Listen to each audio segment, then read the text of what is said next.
Beechwood Aged for that clean, crisp taste. This Bud's for you. By RCA, the most trusted name in electronics. And by United Airlines. San Francisco Candlestick Park, a gorgeous afternoon. There's good news and bad news for the Houston Oilers. Which do you want first? Well, we'll give you the good news. The Houston Oilers just won the toss. In games this year that they have won the toss, they are 5-0. They have yet to lose when they've won the toss. There's their head coach, Jerry Glanville. The bad news for the Houston Oilers, Mike Rozier will not be playing. Spencer Tillman will be starting at running back, number 33, in his spot. Rozier, with that foot problem, did not make the trip. Bill Walsh, the head coach of the San Francisco 49ers. We had a visit with him yesterday. He is loose. He is really relaxed. Yeah, well, he should be. Right now, 6-1 on top of their division. Why not be loose? He's a happy man. Joe Montana playing better maybe than any time during his career. Curtis Duncan is the deep back on the return. He takes it at the 9. He's out to the 20. Has a hold to the 30, to the 35, and just a step away from breaking it. 31 yards on the return. Dana McLemore makes the tackle. Curtis Duncan with the return. And we'll take a look at the offense of the Houston Oilers, led by Warren Moon. Spencer Tillman, Ray Wallace, the running backs, with Drew Hill, Ernest Gibbons outside, Jamie Williams, the tight end. That offensive line of Doug Williams, Munchak, Finnison, Kent Hill, Dean Steinkuhler. So Houston goes to work at their own 39-yard line. Jamie Williams shows a little motion. Defense goes with him. That means they're in man coverage, and Tillman gets the call. You don't get a yard. They might mark him for 2 as Dwayne Board makes the tackle. It'll be second down. A defensive set of 3-4 of Kugler, Michael Carter, the nose tackle, and Dwayne Board at the right end. McCall, Fonhorst, Walter, and Turner, the linebackers, and in that secondary, Micaiah, Griffin, Fuller, and Lott.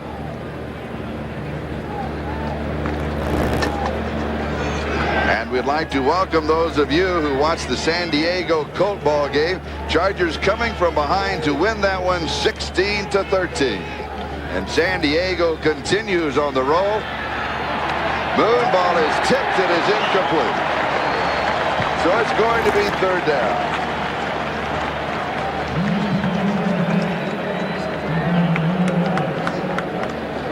Battle in the middle. Jay Pennison, number 52 in the middle for the New Orleans Saints. For the Houston Oilers. Close. Look at the battle inside. Hey, the swing going on. Actually, they're very fortunate. The Houston Oilers, they were fortunate the ball was tipped because Gibbons was covered and the ball might have been intercepted. They had double coverage. Moon went the wrong place with the football. And how did New Orleans Saints? Yes, how did New Orleans Saints get it? That story in a moment. Third down and 9. Moon goes out in motion. That's Warren Moon in motion. Peace, the backup quarterback, throws deep. It is complete to Willie Drury. That was third down and 9, 36 yards, and Warren Moon, the motion man. Brent Peace, the number 2 quarterback, the rookie out of Montana, a free agent, completing the pass. Don Griffin finally stopped it. Well, putting this game together, Charlie, the last couple of days we've been talking about how in the world is Houston going to win this football game without Mike Rozier. This is one of the ways. Moon is in motion to the right part of your screen. That's Brent Peace, the backup quarterback, and Drury gets behind the coverage. When Moon went in motion, they wondered what in the world is going on. It took the concentration away from the 49ers. And the give is to Spencer Tillman, the second back. Michael Carter is there to meet him. They'll mark it at the 22-yard line. Gain of 2. It's going to be second down and 8. How did New Orleans get in? Are you just are you nervous? I mean, do you like New Orleans? I love New Orleans. Do we have a game there in the future? I love Houston too. No, we don't. I haven't even thought about going to dinner and have Cajun food. No, okay. Second down and 8.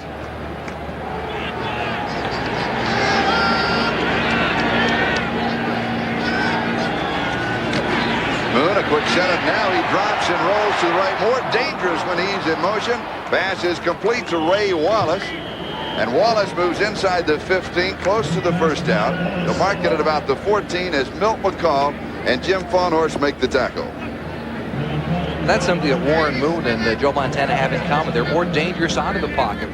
When the ball switches over, we may see the normally blitzing Houston Oilers not go after Joe Montana because he's so good on the roll. You saw Warren Moon, what he does, the check down to Ray Wallace, and they're on the move already, Charlie. That's what they're doing. Without Rozier, they've got to be inventive, and they have been thus far. Last meeting back in 1984, San Francisco won that. Third down and 1. Well, within field goal range if you do not pick up the first down. And the Oilers do not pick up the first down as Tillman is down. Milt McCall makes the tackle. From the defensive end side of the ball, that's Jim Fowlhurst, number 55. He'll come up and take the guard on, and Tillman had no place to go. Good penetration on the part of the 49ers. Tony Zendejas coming onto the field, so they waited a while to make sure where the ball was going to be marked. Zendejas will be kicking from the 22. It'll be an attempt of 32 yards. And he has hit 9 of 11 field goals, his long being 52 this year. He asked for a check of the chains. And it's about a half-yard short. Houston does not play that often on grass, and we mention that because, and now Zendejas is going out. An early gamble by the Houston Oilers and Jerry Glanville, their head coach. I got to tell you, I don't agree with it. I think with as good a kickers you have as Zendejas, you go for the 3-point. I do too, and I think you've got to rely on your defense and have credit for them. The thinking might be that without Rozier, without a running attack, they've got to try to take advantage of the points now. And this is a passing formation. But watch Moon to quarterback sneak, and he does, and he's got it. He went with a quick snap. Defense may not have been completely set. All he does is tap the back end of the center. He snaps the ball, and they go. Well, what they did, they had 4 wide receivers at the game. They put 3 wide receivers to the far right. That spread out the defense. You see 58 Tina Turner up to make the tackle, but they had spread the 49er defense across the field. A good call on the part of Jerry Glanville. Way to go, Jerry. So the Oilers, who have the ball on this still being the opening drive, and they have had the ball 4 minutes and 15 seconds, 4 minutes and 20 seconds.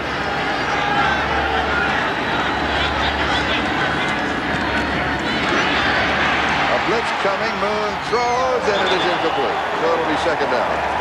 Wallace, the intended receiver. And the ball remains at the 12-yard line of San Francisco. Jerry Glanville, the head coach in black, he addresses in black so that he's easy to pick up the players looking to the sideline. I think that's a good move. I like that. So you can find him. He's checking his ready list of players. Well, some coaches in the NFL will take a piece of a brightly colored object and put their game plan in it and hold it that way so a player can look over and pick him out in the sideline, but dressing in all black is fine. Bill Walsh goes with the more conservative one. He looks distinguished. They look for the distinguished man, and there he is. Second down and 10. Moon sets up very quickly, throws passes complete at the 5 and then out of bounds. They're going to mark it out just short of the first down. That is Ernest Givens, the speedster from Louisville, who is playing. Notice he has a flak jacket on underneath. Bruised ribs, he's got a flak jacket on. Don Griffin was there for the defense. Now, Griffin is playing too deep down here near the goal line. He's got the end line of the end zone to help him out. Look at all the room that he's got. Givens has the great speed, but with the end line of the end zone back there, you don't have to worry about him going deep. They've got to play a little more of a press coverage down here inside what we call the green zone. Inside the 20, that's the money area. And you can't give a receiver like Givens that much room down there. And remember, Houston started this drive back at their own 39-yard line after the excellent kickoff return by Curtis Duncan. Third down and 1. A flag, the first flag of the game. Tillman will pick up the first down if the play stands. Michael Walter, the inside linebacker and the leading tackler for the 49ers, is the man who made the stop. 49ers offside, so they've got it either way. They'll have the first down. Probably take the penalty and split the distance.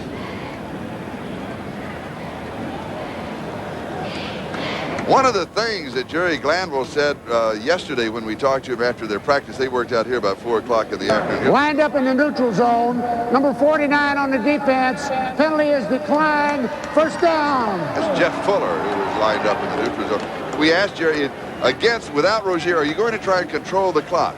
He said, against a ball club as explosive as the 49ers, you cannot control the clock. He said, you'll be rolling along and you'll be leading them by 3, and all of a sudden, boom, boom, and now you're trailing by 10 or 11. Right. What he said was Jerry Rice makes 2 plays and you're down 14-0. That's right. That's what Jerry Rice does to a head coach's mind.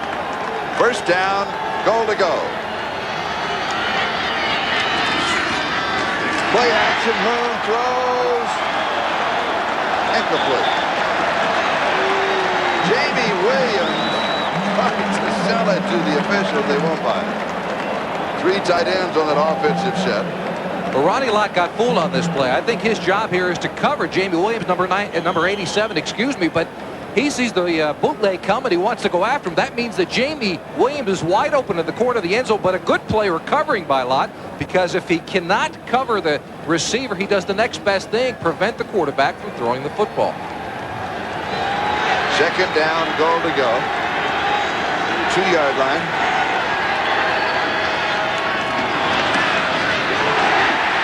A loss on the play of a yard.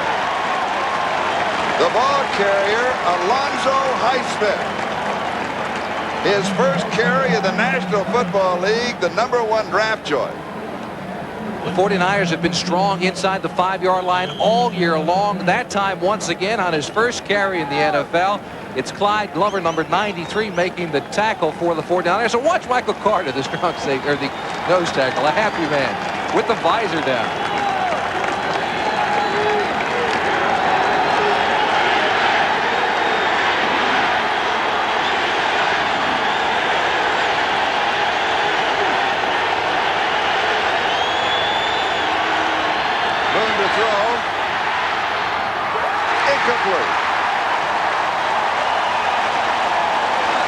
Ducking the intended receiver. Micaiah is there. The defense holds for San Francisco.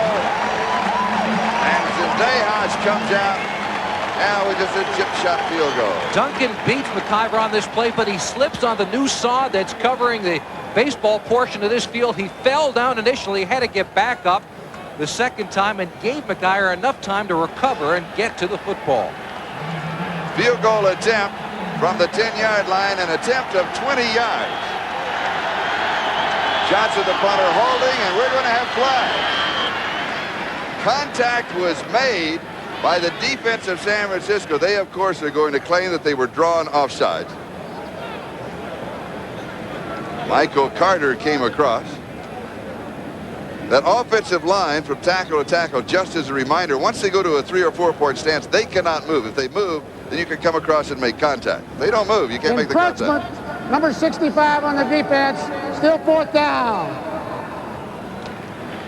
That would take the ball, to split the distance, that would take it to 1.5 yards in case Jerry Glanville wanted to change his mind and gamble for the touchdown. But no, I think he will still stay and go with the field goal attempt. He's also going to decline the penalty, Charlie. The defense, and that distance is declined. It's 4th down. He likes where he is. Well, the angle is just a little bit better. The closer you get to the goal line, it's a different kick for Zendejas, so you might as well use it as a PAT and keep it from the 2 or 3 yard line. Again from 20 yards out, and Tony has hit 9 of 11 this year. This is for the early lead. Is it partially tipped? Yes, it is. Still makes its way through. So Tony Zendejas with a field goal from 20 yards out, and Houston moves in front of San Francisco by a score of 3-0.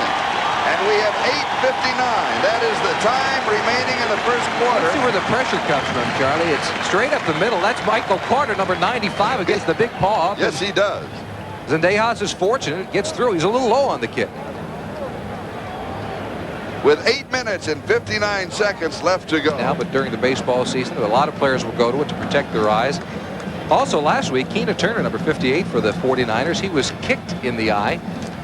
Charles White, on making a tackle for the LA Rams, kicked accidentally Keena Turner in the eye, and so for that reason, you go ahead with the visor. I kind of like the visor. It also prevents the opponent from looking into your eyes. Why wouldn't a quarterback wear a visor like that, and then they can't read the quarterback's eyes? Well, they actually read the quarterback's head. That's kind of a little bit of a misnomer. I mean, when you're a strong safety and you're 30 yards away, you're looking at a quarterback's head, not his eyes. Okay. Rogers and Sidney are the two deep backs on the kickoff return. There's Del Rogers. And he is going to be down at the 9-yard line. They may mark it at the 10. Richard Jotz is there. And here's Mojo. Watch this. Well, now that's the best job in the National Football League. He comes out and he picks up the tee. He's going to spike it. Oh, he's going to spike his body. All right. There it is. That's it. That's showbiz.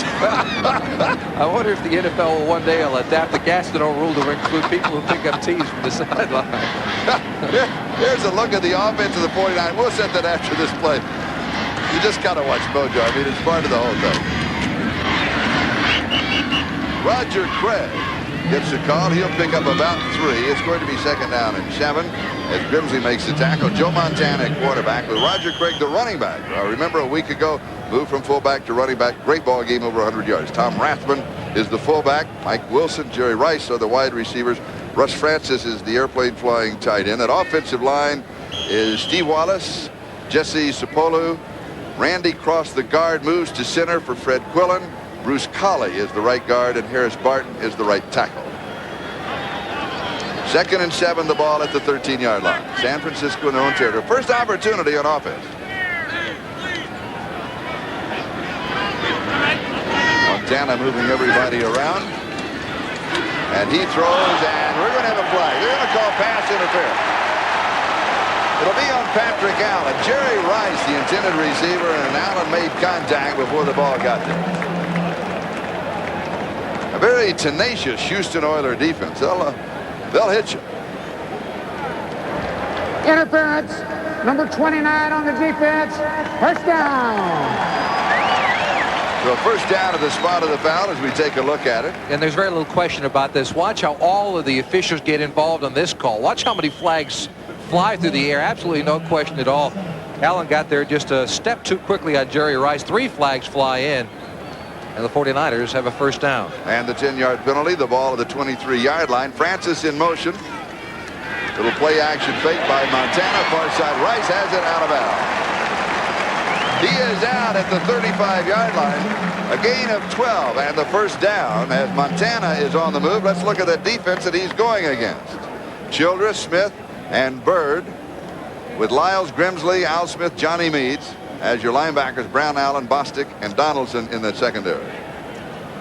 Houston leading San Francisco by a score of 3-0 here at Candlestick on a gorgeous afternoon. We're lucky to be here. And now we'd like to welcome those of you who've been watching the Denver Buffalo game. Pass is complete to Russ Francis. 44-yard line. So a gain of 9 is going to be 2nd down and 1. Houston 3, San Francisco nothing. Tony Zendejas, the 20-yard field goal, the only scoring we've had thus far. Robert Lyles with the stop. Here comes the pressure on Joe Montana. A straight 3-man line. Surprisingly, they get the pressure real quick. That's number 71, Richard Bird, who's been bothered by a bad back. But he does apply some pressure. However, Montana able to get the pass off to Russ Francis. Here's a look at what happens to Montana at the end of the play. Well, we'll not get to that. Grant with the ball carrier has the first down, 45-yard line of Houston.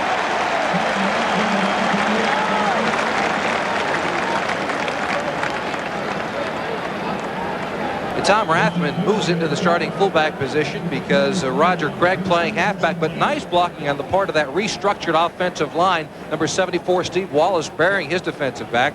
And downfield, 89, Ron Heller, the tight end from the offside, throwing a good block to spring Rathman. Richard Bird and John Grimsley there for the defense. Houston 45, first down in a drive that started back at the 10-yard line. Montana does it again, and here's Tom Rathman, and he slides for even more yardage. Well, they can do anything they want to. Seems like they can. Rathman got his first NFL start a week. Well, actually, he had a start last year, but first started this season at fullback a week ago. Seems like he's being more involved in the offense now, coming out of the backfield, faking to him, catching the ball.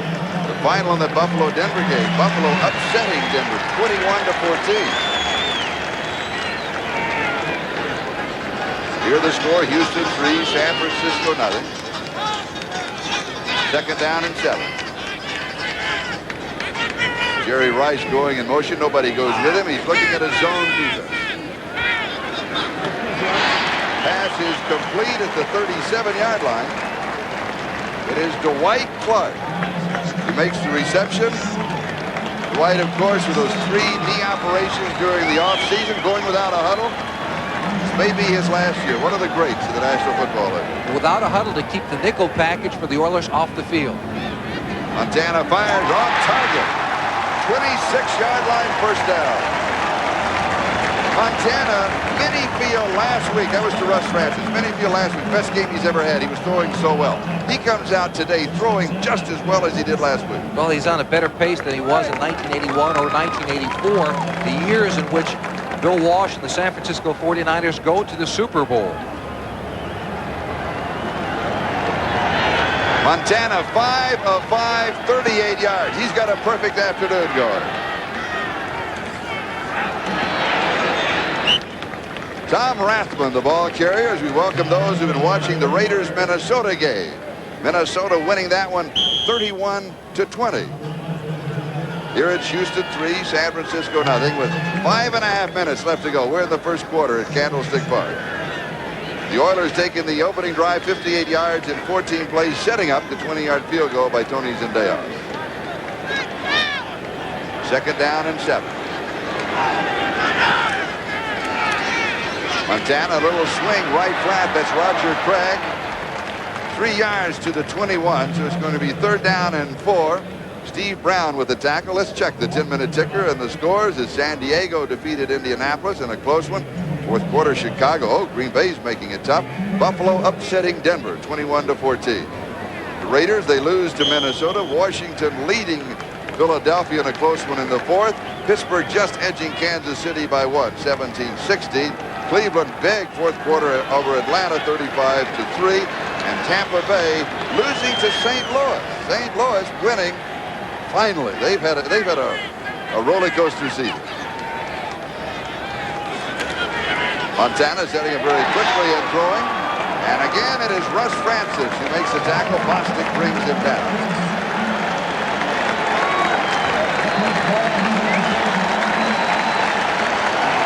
Report on Randy Cross is a sprained left knee. Now, he was starting at center. That means that Fred Quillen had to come in, concussion and all, to replace him at center.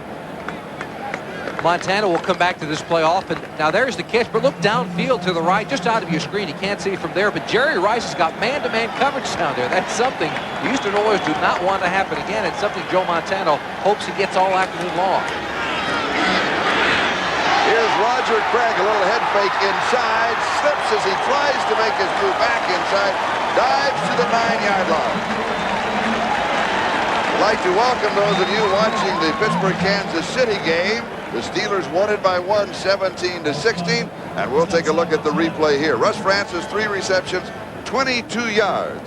And here is Roger Craig on the move. Roger Craig says he likes to play tailback. They've made the switch because he's 7 or 8 yards deep in the backfield instead of his old fullback position, just 2 or 3 yards back. He has a better opportunity to size up the defense as we take a look at Randy Cross, who heads out to the locker room. And we asked Bill Walsh about the change of Roger Craig from fullback to running back. He said, I made it a year late. I should have done it a year ago. And here is Roger Craig diving to the 8-yard line. It was second down and 4. It was going to be third down and about a yard in that neighborhood. Ray Childress with the tackle. 2 minutes and 45 seconds and counting. That is the time remaining in a very fast-moving first quarter. The reason, the running attack, also the reason Montana does not miss a receiver. 7 for 7. It doesn't get any better than that, does it, Jim? No, it certainly doesn't. He's far along a pace that many feel, as you said, Charlie, best year he's had in his career. Third down and 2, 8-yard line. Little play action fake, throw, passes complete, Rathbun, touchdown, 8 yards.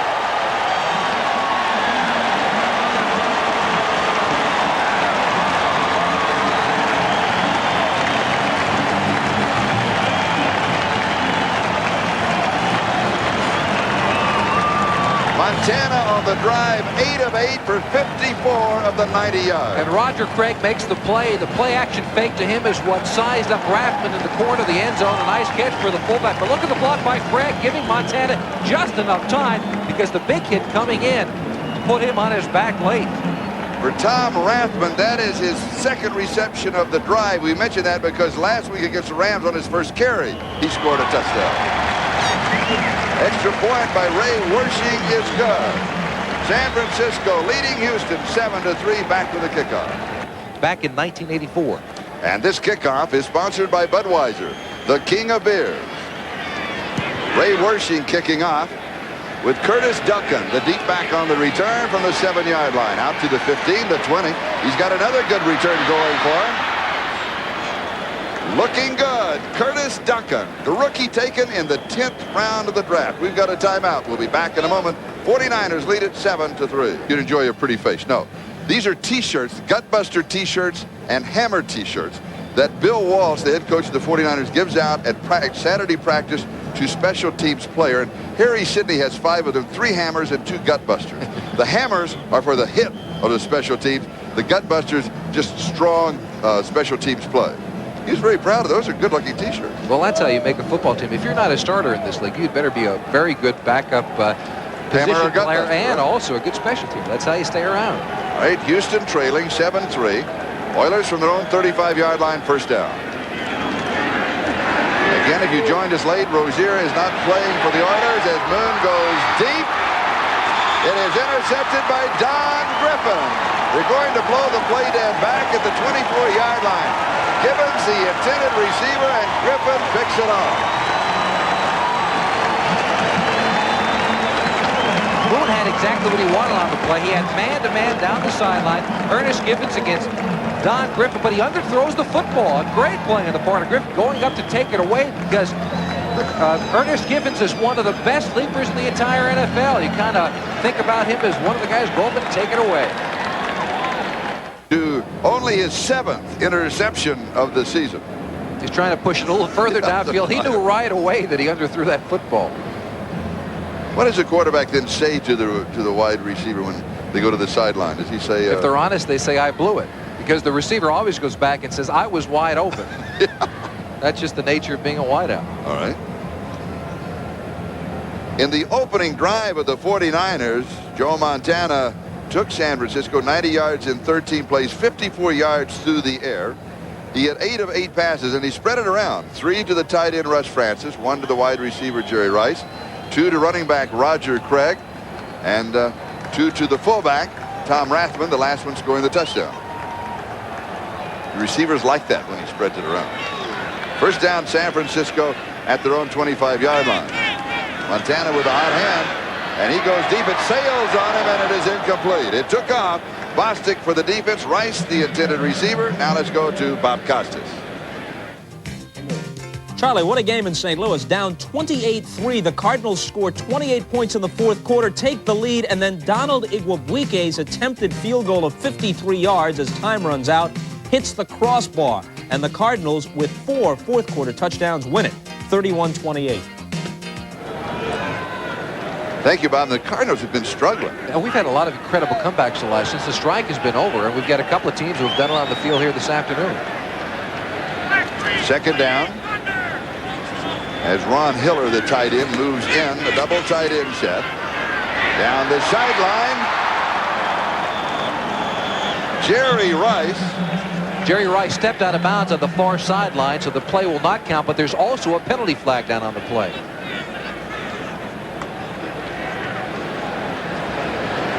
And of course, you know as a receiver, once that you step out of bounds, you cannot come back in and catch a pass. Usually the officials will mark that with a cap. They'll throw the cap. And if you see a cap go, it does not necessarily mean there's the official that threw the line judge. It doesn't mean there's a penalty, but there's going to be a pass interference call. Right, there was he chucked downfield farther than the 5-yard limit. Illegal contact.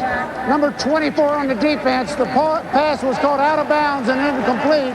First down. Joe Montana changed that play at the line of scrimmage. He came up. He noticed that Jerry Rice had the man coverage down the sideline. He got jammed out of bounds. The hat comes into play somewhere in there because he steps out. And there you see the yellow flag flying through. 2 calls on the play, both correct by the officials. So the 5-yard penalty takes the ball out to the 30-yard line. It carries the automatic first down.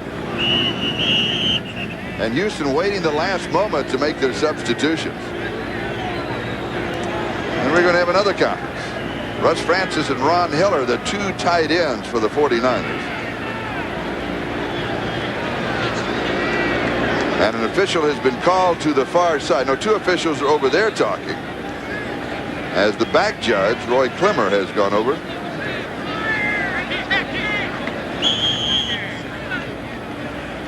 And now we're set to go. First down, 30-yard line. San Francisco leading Houston 7-3 with 1:44 left to go first quarter.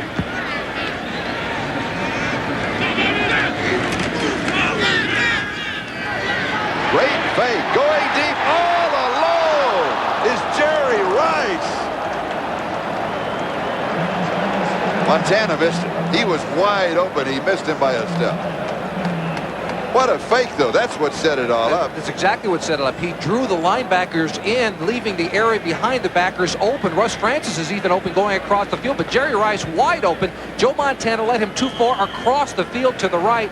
That allowed the defensive back to come over and get in on the play, number 25, Keith Bostic. But if he keeps it to the left away from Bostic, that's a touchdown. After looking at the replay, I'm not sure he led him too far. It looks as if Jerry had a chance. But if he keeps it more to the center of the field, it's a catchable football. Okay. Further to the right, he's going to be concerned about Bostic. 2nd and 10, 30-yard line. San Francisco in their own territory. Flag is down, pass is complete. And this is John Taylor out of Delaware State. And I think this is going to be offensive pass interference on the part of Taylor. This is a play that was made very popular by Dwight Clark, coming underneath, pushing off the defensive back. But I think he's going to get caught on this one. You're right. San Francisco does a lot of that underneath, and that is between the offensive line and the secondary. That's called underneath the coverage. And they will do illegal picks or questionable picks. Well, they're blocking somebody out, picking off a defender. John Taylor got caught that time because he extended his arms, pushing off against the defensive back. Somebody like Dwight Clark, an old veteran, will use an elbow. He doesn't extend the arm. He pushes off with an elbow, comes back out. No play is called. But somebody like John Taylor Interference, learn that move. number 82 on the offense. Still second down. Ball goes back to the 20-yard line, so it's 2nd down and 20, which, of course, immediately changes what the offense can do. They're going to throw. The defense knows they're going to throw. And also, Roger Craig, we said earlier that he changed to halfback. Well, that's kind of a misnomer, because he will play about 30% of the time as the fullback position. And here, we'll take a look to see if he goes to the strong side of the formation. He does. So right now, he's actually a fullback. Formation is strong right. He's on the right side. He's a very good receiver. Montana's looking. He's wide open on that side. They did not pick him up, and he's going to miss the first down by just about half a yard. And he's also going to miss the touchdown by about half a yard. Joe Montana put too much air underneath that football. If he drills it, that's a touchdown. Nobody picked up Roger Craig. We said he's on the strong side of the formation. It may have confused the Houston Oilers, the right side. Here comes Donaldson, number 31, but look at him. That's Roger Craig. That's a touchdown if he gets the football to him. He just barely gets the second leg in to make it a good catch. Now, Donaldson's the free safety. He should have been back there. He should have been, but he got full on play action with him. And that's the reason you have play action. One is to freeze the linebackers to make an indecision, and we just saw the other. And there you see, it looks just shy of the first down. One of the problems with the aggressive nature of the Houston Oilers, and the coach will always take the, and it is just. Ooh, it's closer. It is the first down. Away.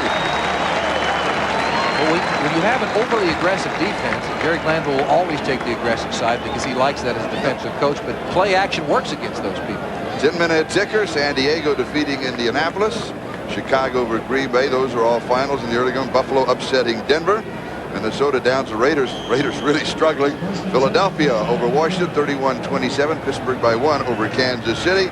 Cleveland big over Atlanta. And St. Louis defeats Tampa Bay. Here it is, San Francisco 7, Houston 3. As Roger Craig gets the call, he catches, and then he runs with it. And let's go to NFL Live. Here's how it happened in Green Bay. 24-23 Packers. Last play of the game. Kevin Butler from 52. You bet. 26-24 Bears. They go to 7-1, and they celebrate as the Butler did it. Back out to Charlie and Jimmy. Well, here it puts not the Butler. It was Mike Wilson. San Francisco going without a huddle. Without a huddle. Montana to Mike Wilson. Grimsley and Smith make the tackle. And without a huddle to keep the defensive specialists of the Houston Oilers off the field, they come up with a basic 3-4 defense on first down. But as soon as it goes second or third down, they like to put in a lot of defensive backs. They blitz a lot from that formation. And so Bill Walsh, Joe Montana decided to go with the quick offense to keep those specialists off the field. 15 yards to the Houston 41, first down. Montana, a little play action fake, has pressure. Completes the pass to Russ Francis. Francis to the 31-yard. I got to tell you something about Russ Francis. We were talking with Bill Walsh yesterday. He said, here's how Russ Francis arrives at the workout. We'll continue that story in the second quarter. Back in a moment. About 5 miles from where the 49ers, where their training camp is, and as Bill Walsh drives to work, you look at a little airport, and Russ Francis lands. He's been flying in his bike. This is not it, but it's like this open cockpit, an old steerman. He lands with that in a leather helmet and a little red plume coming in. Gets out of the airplane, gets onto his motorcycle, puts on his motorcycle helmet, rides his motorcycle to practice. And you should have seen the look in Bill Walsh's eye when he said that. And then, then he gets on his motorcycle and drives to practice. So when we were leaving practice, we stopped at the airport. We saw 2 planes. One was landing, and like the one you saw. One was red that was landing. One was black and was taking off. And so George Finkel, our producer, Jimmy and I we waved to him. We thought maybe it was Russ. He was going home. Second down and 1. Rathman over the top. He'll pick up the first down. Well, we said Randy Cross earlier had the injury. Fred Quillen, number 56, is playing center right there in the middle of your screen, and he moves out. Doug Smith, number 99, and that enables Rathman to get just enough room to go over the top for the first down.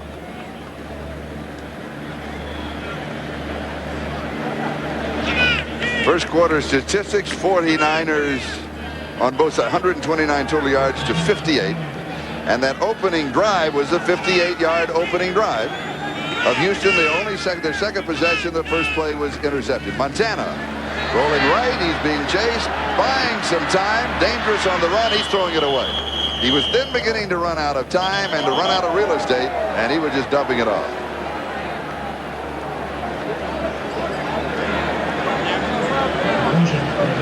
So it'll be second down and 10. Why are some quarterbacks better when they're flushed out of the pocket? Others are better standing in. Well, Joe Montana may be the best quarterback to ever play this game on the run. He throws the ball on the run more accurately than he does sitting back in the pocket. It's just a style, I guess. Joe Montana does it better on the run, and Dan Marino likes to sit back with his great height. He's about 6'5", look over a line, strong arm, and do it. Montana does not have the strength of arm that Marino has, but on the run, he's able to utilize that speed that he has to get around the corner. Many say, and Jerry Glanville, the head coach of the Oilers, is one of them, that Montana is the best quarterback in the National Football League. Not the best thrower, but the best quarterback. Boy, he doesn't make mistakes. He reads so well. He goes off to Tom Rathman, the fullback. He goes down of bounds at the 16-yard line. He's going to pick up 12 and a first down. Robert Lyles was there to make the stop for Houston. The Joe Montana's strength is to find the weakness in a defense, and here he does the same thing. He's got the pressure. He wants to go deep, but he'll settle for the underneath pattern to Rathman. He sneaks down below and gets enough yardage for another first down. So Montana, his strength is taking what a defense provides. Does it constantly. Rathman, 3 receptions, 22 yards, including the 8-yarder for the touchdown. They mark it at the 17, first down. 13 and a half minutes to go, first half. Here's Rathman. Just leans across the 15. A flag from the far side. The play stands. It's worth a couple. Ray Childress and Richard Byrd make the tackle.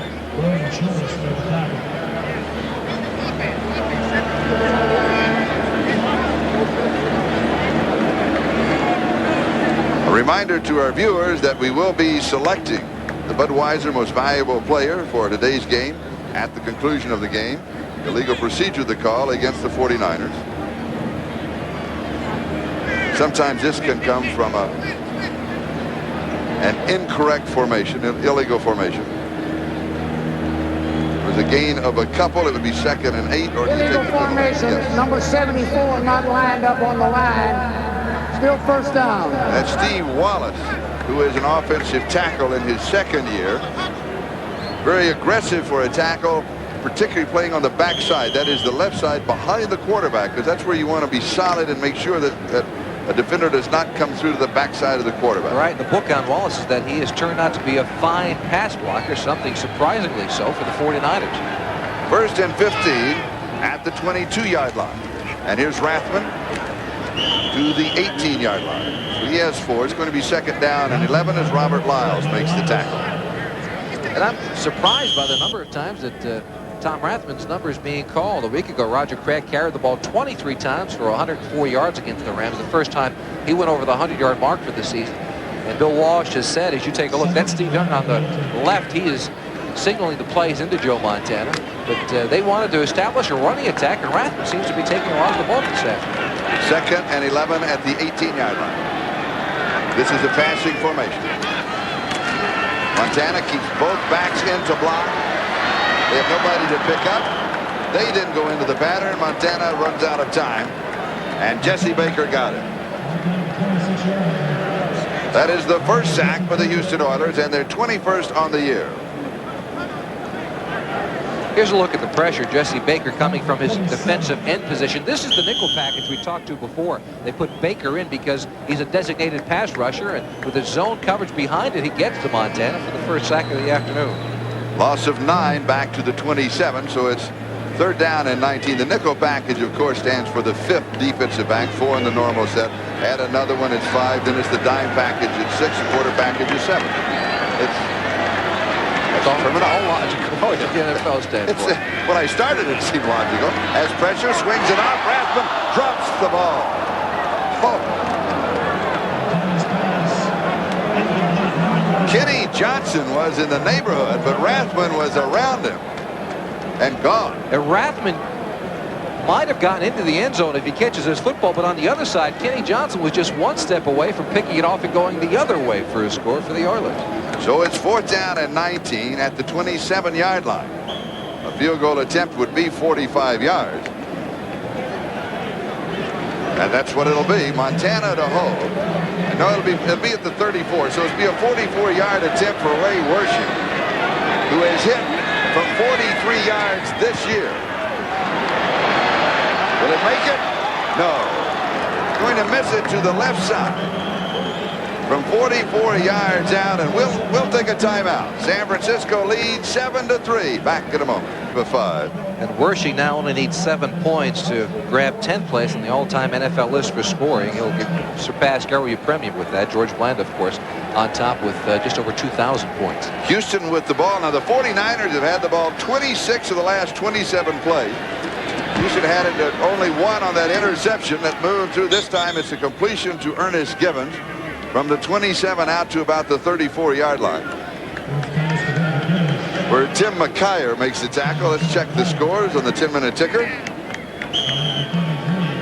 In the second quarter, Miami and Cincinnati are tied at 7. New Orleans leading the Rams. Los Angeles continuing to struggle. And Detroit in front of Dallas 10-0. That's an upset working, because Detroit has, they have really had their problems. They mark it at the 32-yard line, so it goes for 3. It's 2nd down. So for 5, and the 2nd down and 5 is Ray Wallace.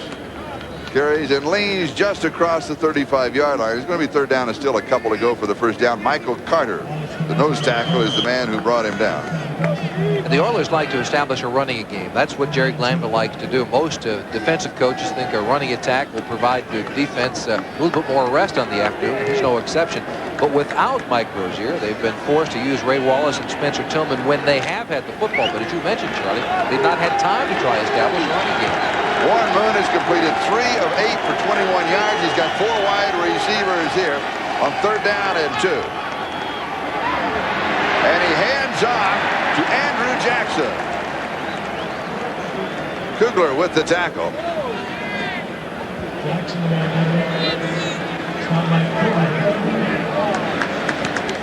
Inside, Jay Pennison, number 52. He's going against Michael Carter. He gets help from the offside guard, number 63, Mike Munchak. And it seemed that on the play, the running back just slipped just a little bit. In that area where he was running is the sodded area where, of course, the dirt of the baseball section of Candlestick Park is. Seems he slipped just a bit. That's happened a couple of times in the afternoon. He needed 2 for the first down, and he barely got the 2. He has the first down.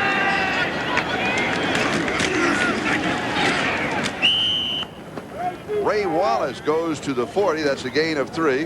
Or is that Andrew Jackson again? No, that's Jackson again. The rookie free agent out of Iowa State. Jeff Fuller makes the tackle. And it's 2nd down and 7. I'm surprised.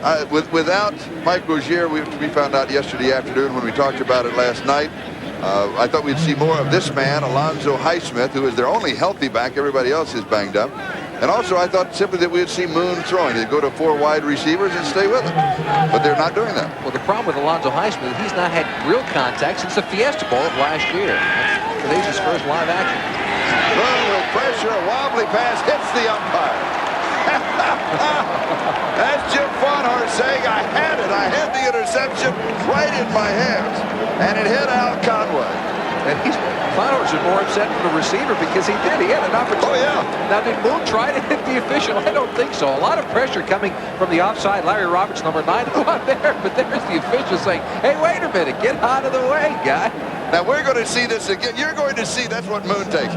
Now, that play, NFL Films will be showing that play for the next 10 years. He'll make every highlight film reel in the country. And everybody will see it tonight. 3rd down and 7, 40-yard line, Houston in their own Moon is in motion again. Peace is back in the backfield, and Moon is making a mistake. He stepped out of bounds.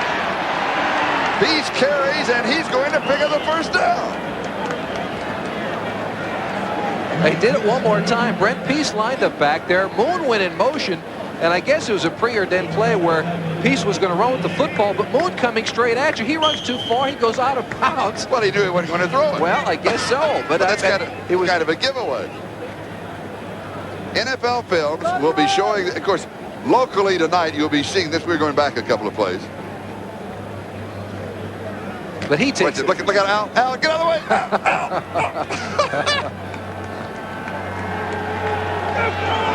1st down, Houston at their own 48-yard line. A fumble on the play, a scramble at the 49 of San Francisco. 49ers say they have the ball. The officials, I believe, are going to call the play dead. No, they say they've got it.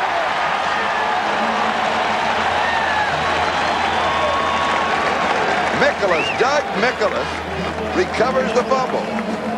Let's see where the ball pops out. Straight handoff. That's Alonzo Highsmith. We said it early, just a couple of minutes ago, that he has not had the contact. It's tough to tell from that angle whether or not the ball pops out as he falls down on the ground. We've got a timeout. We'll be back. And this is going to be part of the welcome to Highsmith in the National Football League. Well, at least today it will be. Just simulate live game contact, despite the fact he's been in practice for 2 weeks. Montana with play action comes back over the middle to Roger Craig. Robert Lyles makes the tackle. Well, Montana continues to throw and to throw very well. 13 of 17 for 118 yards, plus the touchdown. San Francisco leading 7-3. And the ball at the Houston 41-yard line. It'll be 2nd down and 1.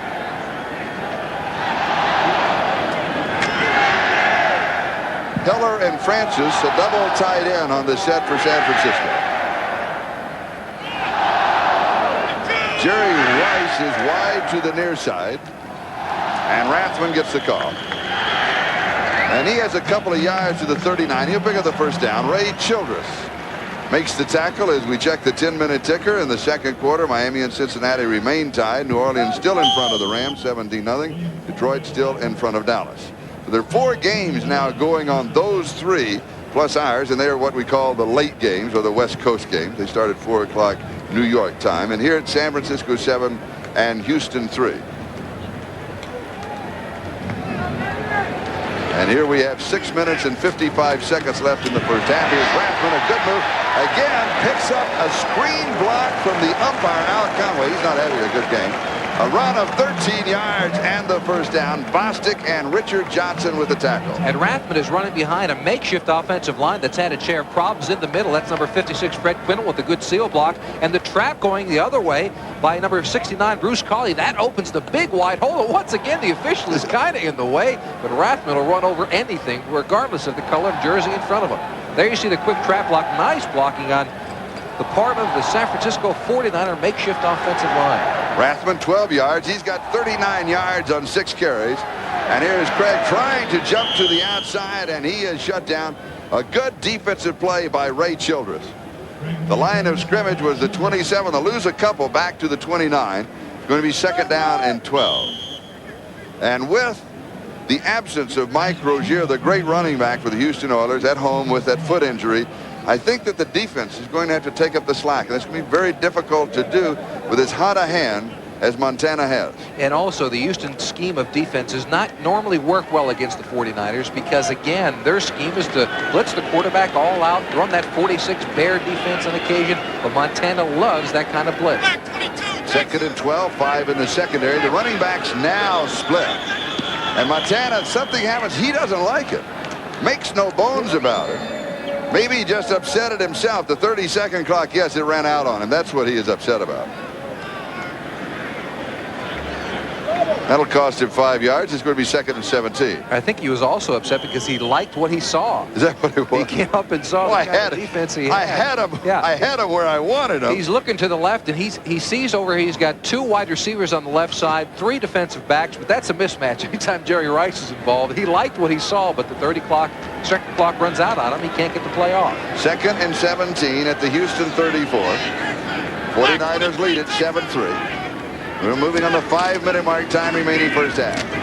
Montana over the middle. It's intercepted. Houston has the ball. Robert Lyles with the interception.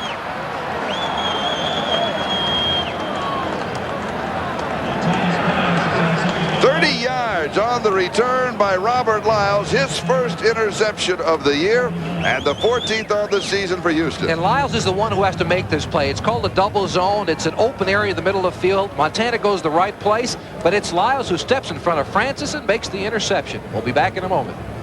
My grandfather. Ball on the San Francisco 49-yard line. Moon swings the pass into the right flat to Andrew Jackson. And Jackson will move to the 33-yard line. 16 yards on the play.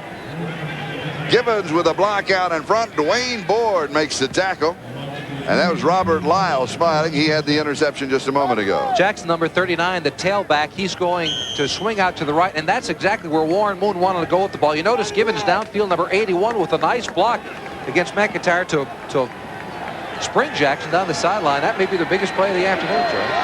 At the San Francisco 33, Oilers trailing by 4, 7-3. Moon has pressure. The pass is caught by Jamie Williams. Either say no, he was down. It ricocheted off of, was it Ray Wallace? And Jamie tried to catch it before it got to the ground. We'll take a look. They say it bobbled through. It used to be that this was illegal, that an offensive player could not tip the ball to another offensive player, but that has changed. You see the ball did just hit the ground before Jamie Williams comes in to try and make the catch. Warren Moon, 4 of 11 for 37 yards. 2nd down and 10 at the San Francisco 33. Moon also with an interception. 6 in the secondary for the 49ers. 4 wide receivers for Houston. And they'll stay on the ground with Andrew Jackson. Jeff Fuller makes the tackle at the 31. Now, they've done that several times. Gain of 2. It's going to be 3rd down and 8. Now, they show 4 wide receivers. A look at Como in action. Right, Darren Como. Actually, that's Keena Turner, number 58, coming up to make the tackle. Keena is having another big play kind of a year. Made a big play against the Rams last week to cause an interception. You see Brent Pease, the leading rusher. Leading rusher with 8 yards. He also completed 1 pass for 43 yards. There goes Moon in motion again.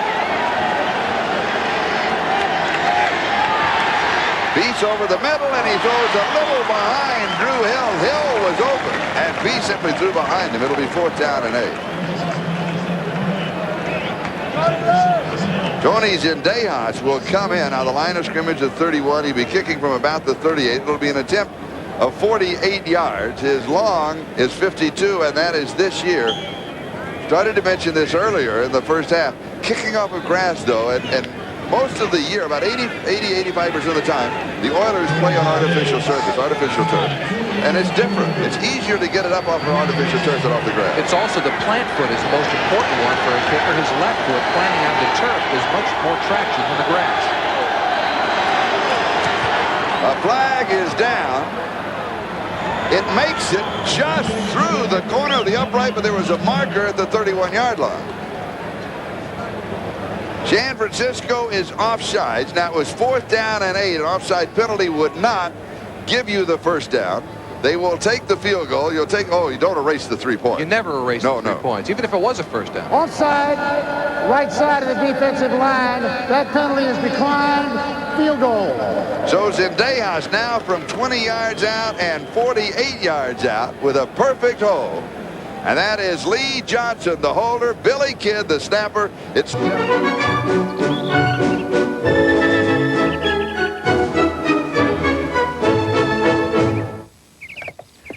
birdie.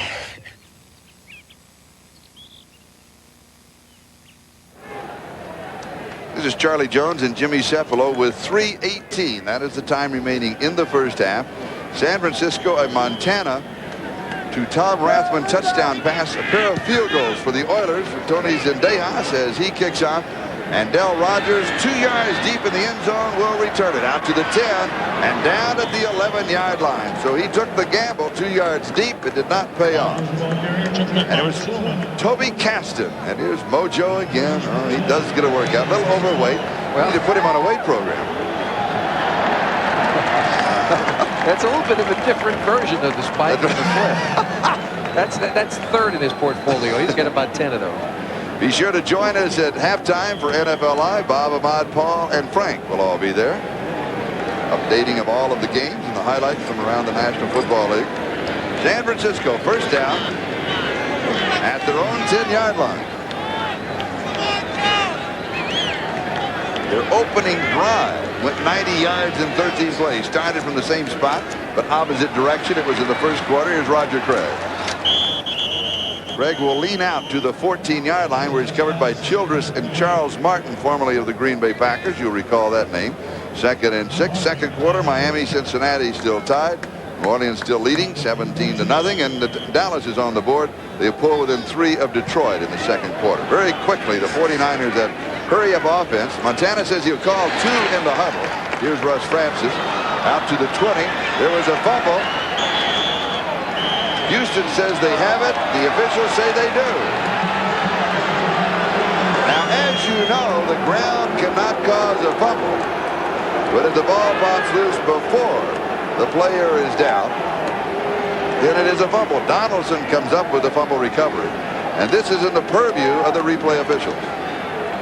It is. It's a screen. It looks like it was set up to be a screen. The ball seems to pop out before he does hit the ground, Charlie. It doesn't look like the ground caused the fumble. And Donaldson, number 31 on it for the Oilers. And so Houston with a big break here. Now, here's what's happening. When the umpire steps forward over the ball or to the offensive side of the ball, that means that the replay officials are going to take the look. And they can see only what you've seen at home. There are no secret cameras. Well, they're going to see it one more time then. Let's take a look and find out exactly if Russ Francis did indeed fumble. It appears from the other angle that he had.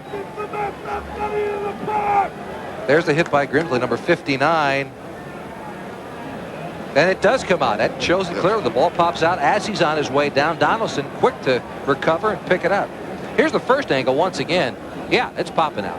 He's on his way falling down when the ball is popping out. And so the big break for the Houston Oilers as the officials are checking it, and they have 2 tape machines in their booths that they go back and forth and they look at it. They'll decide. They have a communicator. An injury report on Michael Carter, the nose tackle of the 49ers, sprained right ankle. He is expected to return. There's Russ Francis, skydiver, pilot, scuba diver, a true Renaissance man. I tell you, in the dictionary by Renaissance man, they ought to have his picture. They should. I mean, he does it all. Well, you mentioned yesterday he carries all the helmets possible. The leather helmet when he's flying the plane, to the motorcycle helmet, to the football helmet when he gets to practice. And his father was a professional wrestler. Is that right? Yes. And he's toyed with that idea. Lives in the islands during the off season. He has said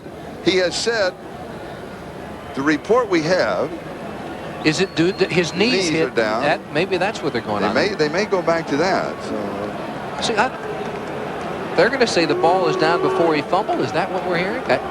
Based on review by the replay official, the player is ruled as down. It'll be San Francisco's ball. they're ruling the knee down. That's right, and that is the end of the play. It has to be conclusive to overrule the official. They say the knee's down there, so the play is dead at that point, and then the ball comes in. Now, does anybody remember where the knee was down? Well, that's the question. See, At the yard line. Looking at it from that angle, I'm thinking that he's on his way down when the ball pops out. The one knee from that angle seemed to have hit. When you're looking at that portion of it. Gain of 5. It's going to be 3rd down and about yard. Here's another look. Yeah, let's take a look. There's one knee down. Can't see from the other side. The ball is it popping out? But the play's dead when the knee's down. That's the end of the play. And that's what the ruling is. Now we're having another conference. Down. They decided that one quickly. It was third down. No, you're right. We knew that part. It was a discussion. But that's something else interesting. Something else that does happen when you have that, a fumble type. It might. Where was the ball dead and what down was it? Right. Does anybody remember? But going back to that, when the knee does hit, you're right, he is down. But that was a strange tackle. Yeah. Usually you do not fall on the knee before your whole body falls down. The rest of your body, the upper part. So it is 3rd down and 1. Rathman, if he needed a whole yard, he did not get the whole yard. He got a little bit of it. Tom Rathman, the ball carrier. For 2 minutes. Now they are going to bring out the change. 2:12 is the time left in the first half.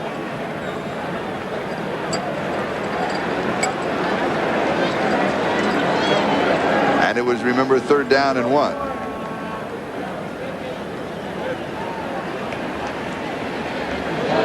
He did get it. So it's a 1st down for San Francisco. And they'll mark it the 21-yard line. Steve Young calling, getting the play, of course, from Bill Walsh. He sends him into Joe Montana with the hand signal. Continuing the story on Russ Francis is that he had made a lot of noise that this would be his last year. We started this right before the fumble happened. And we're not going to get it in now, actually. I'll save that for the last 2 minutes. We've got the 2-minute warning. The Russ Francis story. The saga continues. Be with us. Liberty Mutual. Exception, only 3 of his completions, 3 of the 15, have been to wide receivers. The others to tight ends and to running backs. And it's a 1st down for San Francisco at their own 21-yard line. They lead by 1, 7-6. Montana sets a screen left side. It is complete to Roger Craig. Craig out to the 30, and they'll mark it there. A gain of 9 yards. John Grimsley with the tackle. It's going to be 2nd down and 1. They're going without the huddle. So they're calling 2 in the huddle, and he also, of course, has the option of he says, check with me, and that means that he will call the play at the line of scrimmage. 2nd down and 1. Montana with good protection. He's throwing this away. That was over the head of Roger Craig. And now let's check the 10-minute ticker. In the second quarter, yes, Miami-Cincinnati tied at 7. At halftime, New Orleans leading the Rams by 10. Dallas climbing from a deficit of 10-0 in the second quarter, now tied at 10-10. NFL Live with all the details at halftime. One of the reasons that Joe Montana has not completed many balls to the wide receivers is because Jerry Glanville has decided to double team, as every other NFL coach in the NFL has, double team Jerry Rice. It is 3rd down as Roger Craig picks up the 1st down. And Jesse Baker makes the tackle. Number 1 for San Francisco. San Francisco takes a timeout. They have 2 remaining. They stop the clock with 1:19 left to go in the first half. We'll take a timeout. We'll be back. The Candlestick in a moment. Yeah. Harry, Kalamazoo Tuesday, I can do that. Memphis Wednesday, I can do that. New York Thursday, I can do that. How am I going to do that? No matter where you do business, Northwest can fly you there. Steve Young, the quarterback. Quarterback draw. Out to the 50-yard line. 1st down. Is Young going to stay in? 15 yards. And now they'll take the timeout. So Young has, and this has happened before, a couple of times he has come in to run a special play. They did not want Joe Montana, bad back and all, to run a quarterback draw, and the defense was giving it to him. Right, the last time they did it, they used him on a bootleg, but he called the wrong formation, so they ran into some problems. And also he ran the wrong way. That's right, the wrong way and the wrong formation. So this time they made it simple. You drop back and you run straight ahead. He has not thrown a pass this season. And the team loves him. He has said that, he said, if Joe Montana is the #1 quarterback, I'm number 1. Compared to practice, that was the story. And somebody said, yeah, he's already stepped into Joe Montana's shoes. That's right. 4 wide receivers for San Francisco at the 49. Montana back in. He fired to Rice. Rice inside the 30. They'll take the timeout here. No, they let the clock continue on. 21 yards. And they've got a second play called at the line of scrimmage. They've already called it at the huddle, so they'll go with whatever they had. At the 29-yard line of Houston, 45 seconds. The count continues. 43. And it's a running play to Craig. Slips the tackle, bulls his way inside the 20-yard line. 32 seconds and counting, and San Francisco continues to go without the huddle. And now Houston wants to stop the clock. Houston wants to stop the clock. So Houston takes a timeout so the defense can get organized. Number 3 for San Francisco. That's something you just do not. Now he's saying San Francisco, but Houston was trying to call it. And I counted, Houston did have 11 men on the field. You might see that sometimes when the clock is running down and the defense. It was called by Houston. It was called by Houston. But they did have 11 men on the field. It just seemed that Jerry Glanville wanted to get his defensive troops the right personnel on the field. We said earlier, red formation on the part of the 49ers. Wall said they would do that. And it's a screen to Craig, and he's knocked down. Good defensive play by Jeff Donaldson. Jeff Donaldson broke through 2 blockers in front to make that play. He's the only one who can make it on that side. And he also got him inbounds. The clock, they have to take another timeout. So the big play by Donaldson, not only making the tackle, but keeping the running back inbounds. And a loss of 6 back to the 24. Now here's the spread formation. To the left, out on the outside, they've got 2 offensive linemen, and it's Donaldson who breaks through. He runs down number 61, Jesse Sapolu, and he makes the tackle. Great play on the part of Donaldson. 7 seconds, that is the time remaining. Now, how long does it take to get a team in to kick a field goal off? 6 seconds? You have to allow 6 seconds? Oh, more than that. I think you need much more than that. They're out of timeouts. They've got to throw a pass either to the sideline or into the end zone because they'll never get a team on to kick the field goal. Go for the touchdown. If that doesn't work, come back with a field goal attempt. That's what it is. Going for the touchdown to Wilson. Did he make it? He kicked the pylon. No, he's going to be a half a yard out with 6 seconds left. 23 yards and a half, and he needed 24. So the first down, goal to go. Here it is. Wilson has man-to-man coverage on the corner. And let's see, does he kick the pylon with his foot? That's what it appeared, but it's the ball that counts.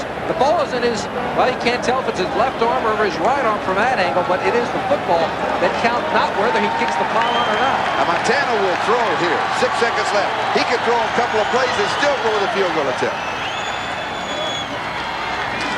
And he's got to throw it. Oh, he does. Touchdown Rice. Took 3 seconds. 90 yards on the drive.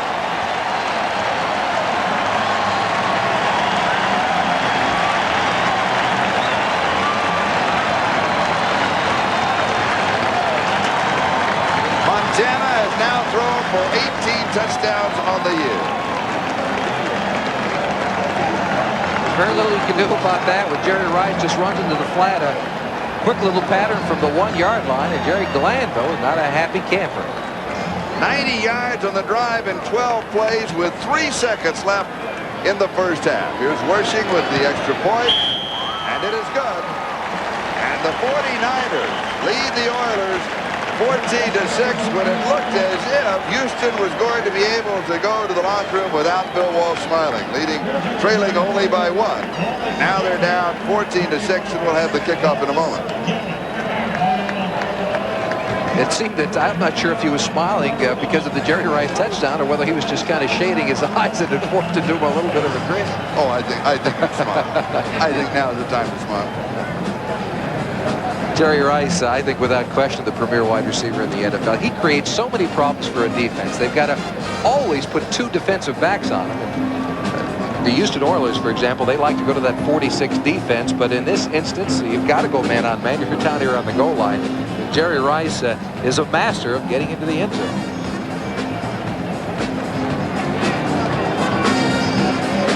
Be sure to stay with us at halftime for NFL Live. Bottom.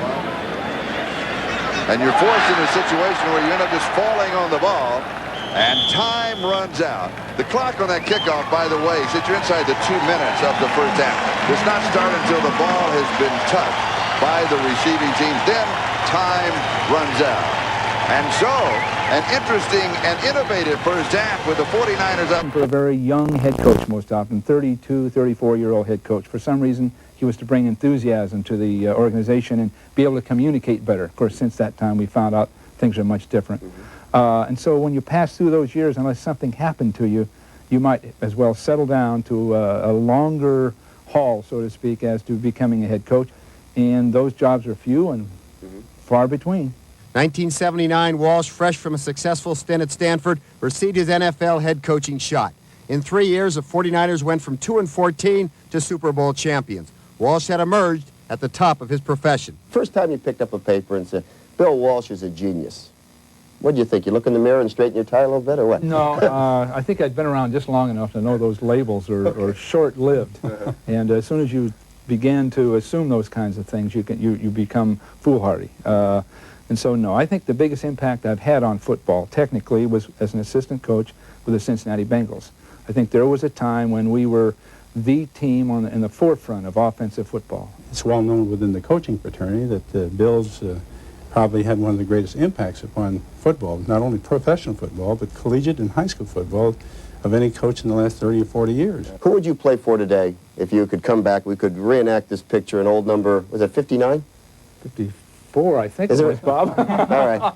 No, just for the record, I don't want somebody saying giving faulty information. Wait, it should be 59. Okay. If old 59 could come back today, excluding Bob, who would you want to play for? Don Shula is one of the greatest coaches of all time. Chuck Knox is a truly great coach. How about somebody you wouldn't play for? I bet you. No. Bob, who wouldn't Coach Walsh play for as we wrap this up? Can you tell us? Well, I'm not sure. I guarantee you'll get a big spot in this piece. No, I think he wanted to play so badly he'd play for any of them. Okay. Such a consuming profession. Is one's self-worth as a head coach in the NFL determined by wins and losses? During the season, it's a matter of survival, and you don't want to lose. And I think that drives more athletes than anything else. There are those that talk about the bravado of winning, but most athletes battle not to lose. They battle to survive, and that's coaching. Of beer. And Houston, who won the toss and received to start the first half. Remember, they are 5-0 when they won the coin toss. Kicking off the second half was Sidney and Rogers, the two deep backs, and it is Del Rogers on the return out to the 20. And it stumbles to about the 25-yard line, where San Francisco will go to work in their own territory. Eric Fairs makes the tackle for the Houston Oilers, along with Mark Gehring on their special team.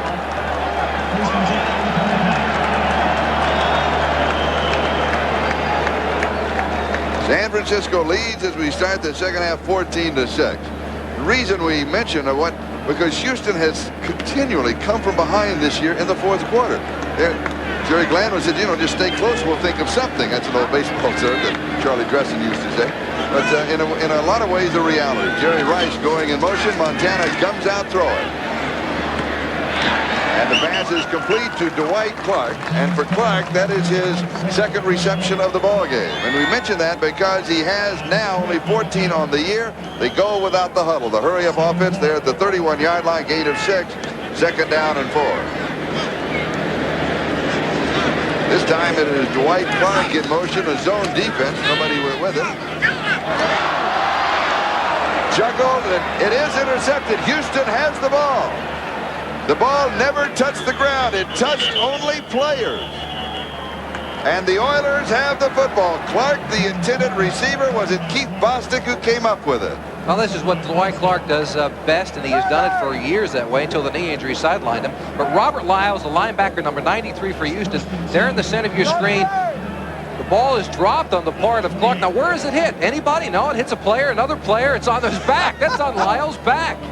Well, the lower part of his back, you could say. And Bostic picks it up for the interception.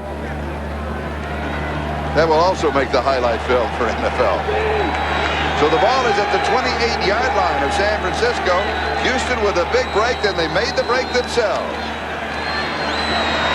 Moon fires, and it is incomplete. Almost intercepted by Jeff Fuller. Ernest Gibbons, the intended receiver. So it's going to be 2nd down and 10 at the 28-yard line. And the Oilers will now go with 4 wide receivers. So Houston with an opportunity. They need to cash it in here. Well, they do, but again, they're staying close. Even if they just get the field goal, they'll be down by 5 points, and Jerry Glanville is successful again. He's close enough to win a football game. Moon has not had an outstanding game thus far. Completing only 4 of 12. And an interception. A direct snap to the up-back, Andrew Jackson. And he gets back just about to the line of scrimmage. Maybe a yard, but not enough. Not much more than that. They'll mark it at the 27-yard line. So it's going to be 3rd down and 9 as Michael Walter makes the tackle for the 49ers. There you see the mass substitutions on the part of the 49ers. They had 6 new players come into the football game and 6 out. They're the specialists, the pass rushers, the nickel, the 5th defensive back, the 6th one, as a matter of fact, out there now.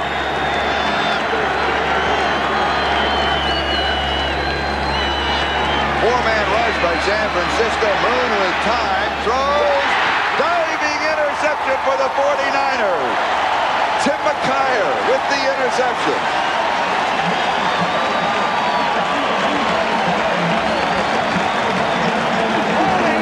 Number 69. That penalty is declined. Touchdown.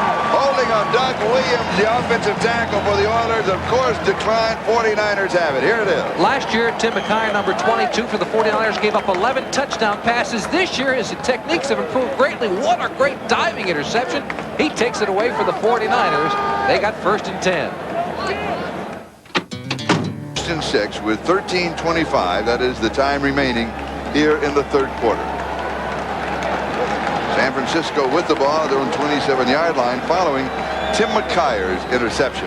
That is the 2nd of the ball game for the 49ers. Only their 9th on the year. Roger Craig gets the call. He's going to have a yard to the 28, and it's going to be 2nd down and 9. One of the areas that the 49ers have been lax in, perhaps, or down in the statistics has been in interceptions. Usually they have a lot more at this time of the year. And also sacks. Well, they've had some injuries to the defensive secondary. They've had Carlton Williamson will miss a couple more games because of injury, and also Eric Wright on the corner, and that has not allowed some of the safeties to come up and make the interceptions. Will Fuller's doing a wonderful job for Williamson as a substitute. 2nd and 9, Montana to throw. Drops it off to Rathman, who is underneath the coverage. He just turns the heat on. Now, this man is 6'1", weighs in at 232 pounds, and he rambles for 21 yards. But this is a little delay to Tom Rathman, number 44, out of the backfield, but important enough. Watch the block on the part of Jerry Rice and see how much more yards Rathman picks up because of it. Here it comes from the side. There's Rice with the block. That allows Rathman to get down the sideline before Bostic, number 25, makes the tackle. And he is there as a blocker. He is there to block for Roger Craig. 1st down, 49ers at their own 49. Seems appropriate. Montana, little play action fake. Pass is incomplete. He threw it low and behind Mike Wilson, but there was a reason, and that's because Patrick Allen had the high inside coverage on him. If he was going to complete it, it had to be in that area. Well, it looked as if Joe Montana changed the play at the line of scrimmage, and I don't know if Mike Wilson completely picked it up. He looked a little confused. He looked into the inside to find out what Montana was saying, but it didn't look like he heard it completely well, and Allen's limping a little bit after that nice play against Mike Wilson. And Patrick Allen, of course, in intensive care last week. He had a finger problem. He worked on it into a lung thing, and Jimmy has that story. Here's Roger Craig. 3 yards to the 48 of Houston. It's going to be 3rd down and 7. Well, Patrick Allen, a very lucky man. He didn't break his finger, as you mentioned, Charlie, and they had to go in to correct the problem. He wound up with something called pulmonary edema, with fluid going into his lungs. He wound up in intensive care for 3 days, and here, about a week later, he's playing in a football game. That's one tough young man. Very fortunate, too. Could have been a life-threatening situation.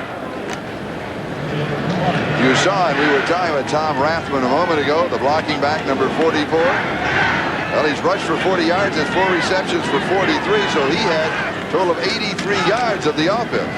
As you go into Rice, this is just a little quick hook screen. You want to get it to him, let him have some room to run. He does that, and he picks up the 1st down. Grimsley with the tackle. You cannot give that man any breathing room. No, they put Jerry Rice on the side with another wide receiver over there. The wide receiver to the inside clears out the area, and Jerry Rice really has an option here. He can run anywhere he wants. You see Montana pause for just a second.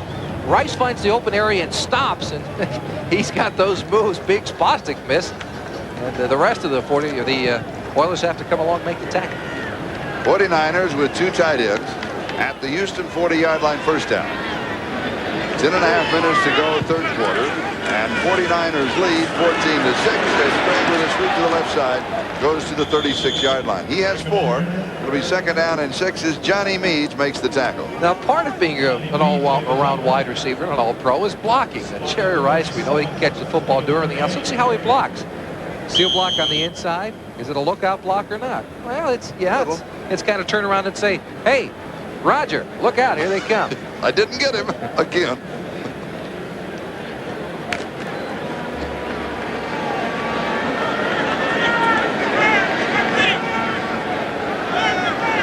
They spotted at the 38, so as you saw it is 2nd down and 8. Montana a little play action on the fake into Craig right over the middle, and he will lead to the 27.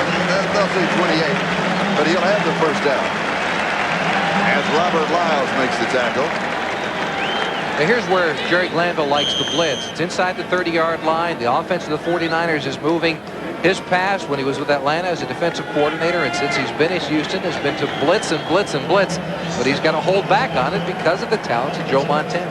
Because Montana will call a blitz pattern. He will call looking for the blitz. Right, he will. A man-to-man pattern coming out expecting the blitz, and then he can audible off of that if he's not going to get it. And here's Harry Sidney with his 1st carry, and he has 28 yards from the 28 to the 20-yard line as Johnny Meads makes the stop. Now, the Oilers are a tough bunch. They always have been. And Russ Francis has said earlier on he thought they were a little bit too tough. He called it professional wrestling when you're going against them. And there's Francis and Lyles working hard away from the football. By the way, that play to Sidney may set up a pass. Sidney likes to throw the football. He's in. Let's take a look and see if he doesn't wind up throwing it before this is over. And Sidney pops through at the 15. He's to the 10. A swinging elbow gives him another couple of yards. He picks up 15 on the total to the 5-yard line. Where it'll be 1st down and goal to go. Well, a quick hitter, nice blocking. The trap on the part of the 49ers. That offensive line, they've got to be happy with it. But also Harry Sidney, we said earlier, as he takes a swing at Johnson going downfield. There's a stiff arm and there's a swing. That was more of a swing. Remember Larry Zonka once did that carry the ball, was called for unnecessary roughness. First time I've ever seen that call. 5-yard line. It is 1st down and goal to go. Rathman is back in. Rathman gets the ball. And almost the 3-yard line where it'll be 2nd down, goal to go. Harry Sidney, who you saw on those 2 carries we had introduced earlier, remember he was the man that had won the T-shirts, the Hammers and the Gutbusters, for his outstanding play on special teams. Well, there's a couple of Hammers and Gutbusters there. We said that Jerry Glanville likes an aggressive defense. Bird and Donaldson and the rest of them can hit, especially inside the 5-yard line. That's where they're at now. Just outside the 3, 2nd down, goal to go. Rice in motion. Fake to Craig. Swing pass. Right flat. Rathman touchdown.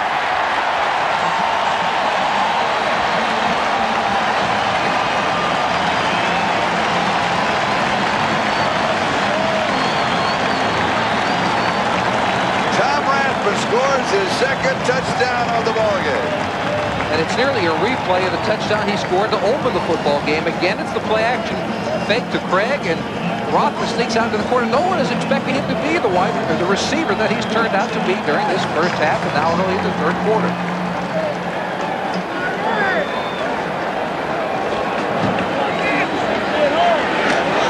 Wersching with the extra point. He flirts with an upright on the right side, but he makes it.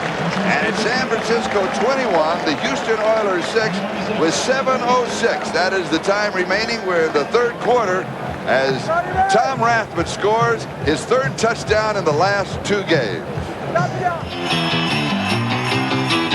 After 6 hours of school, I had enough for the day. I hit the radio dial and turned it up all the way. I got a dance.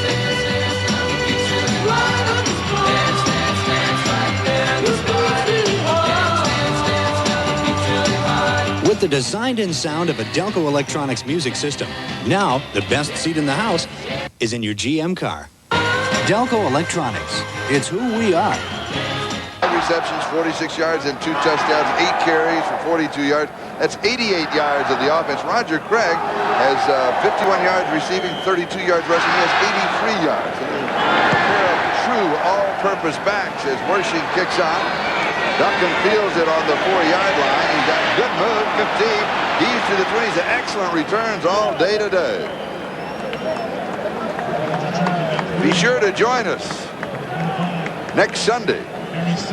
It's Indianapolis at Miami, Buffalo at Cleveland, Houston at Pittsburgh, New York Jets at Kansas City. Jimmy and I will be in Atlanta for the Cincinnati-Atlanta game. So that's the lineup on NBC. And the lineup right now, the Houston Oilers at their own 25-yard line. Well, they've got to get something going because time is running out on them. 6:59 time remaining in the third quarter. But time from a standpoint of emotionally staying involved in the ball game. If they drop back much more, then they could well be out of it. Jamie Williams showing motion. And Moon, a little swing pass to the left side, is going to lose a couple of yards back to the 23 as Andrew Jackson was there. Keena Turner with the coverage. It'll be second down and 12. Houston really missing Rozier. Thus, to this point, 13 offensive rushes. They've spread it around, but they only have 29 yards rushing at this point of the ballgame. There's the 10-minute ticker. Third quarter scores: Miami by 3 over Cincinnati, New Orleans by 10 over the Rams. Remember, the Oilers last week were down by 15 points. Well, that's true. Yeah. Quarter. Now, right now, they happen to be down exactly by 15, so they've been in this territory before. And now they're changing the play. Moon with an audible. Flags are down. Pass is complete. It's only going to be good for about a yard to Ray Wallace. He keeps on going. He's going to end up with, maybe 3 yards. Jim Fonhorst was the first man to hit him for the 49ers. But again, there were markers stopping the clock with 6:03 left to go in the third. Signal is that the Oilers were offside. I think they'll refuse it.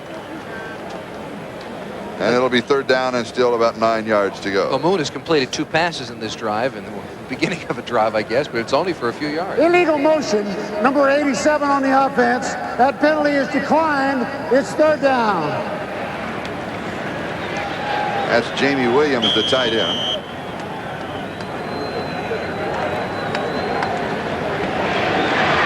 So the ball at the 27-yard line. It's going to be third down and 8. Houston now with 4 wide receivers. Drew Hill changing sides of the offense, changing the strength to the right side. Moon waits, throws pass complete to Drew Hill. And he holds on at the 37-yard line, which is going to give Houston the first down. Don Griffin, who has an interception of the ball game, makes the stop, and the Oilers just scratching it out. Well, they're spread out all over the field. They've got 4 wide receivers. There's 6 defensive backs in the contest, and there you see the receiver Hill underneath as they clear out the area deep for him. Fuller, number 49, is trying to corral Hill. Does do a very good job of it. Houston stays with 4 wide receivers and the first down at the 37-yard line. Moon from the shotgun. This pass is complete. They'll mark it around the 47-yard line. And that is Curtis Duncan, who has had some excellent kickoff returns. Duncan has proven to be a big money player for the Oilers. Coming into today, he had 5 catches. 3 of them were for touchdowns. 10th round draft choice. He's really proven to be a find for Jerry Glanville of the Oilers. It'll be second down, less than a yard at the 47-yard line. Houston in their own territory. 4.5 minutes left to go in the third. Warren Moon now 8 of 17, 58 yards. That's the passing yardage with 4.5 minutes to go in the third quarter. 2 interceptions. This is Andrew Jackson. He needed a yard for the first down. And of course, then it comes down to what your offensive line can do. Clyde Glover with the tackle, and let's see what they do. And this is an offensive line that's veteran, and a lot of #1 draft choice. That's Steinkleur, number 74, with the block. But Glover sneaks through and gets a hold of the leg. And not a very successful day running with the football for the Oilers. And it is the first down. I'm sorry, that was 74 Bruce Matthews, a holdout who signed with the Oilers earlier this week, who was making the block.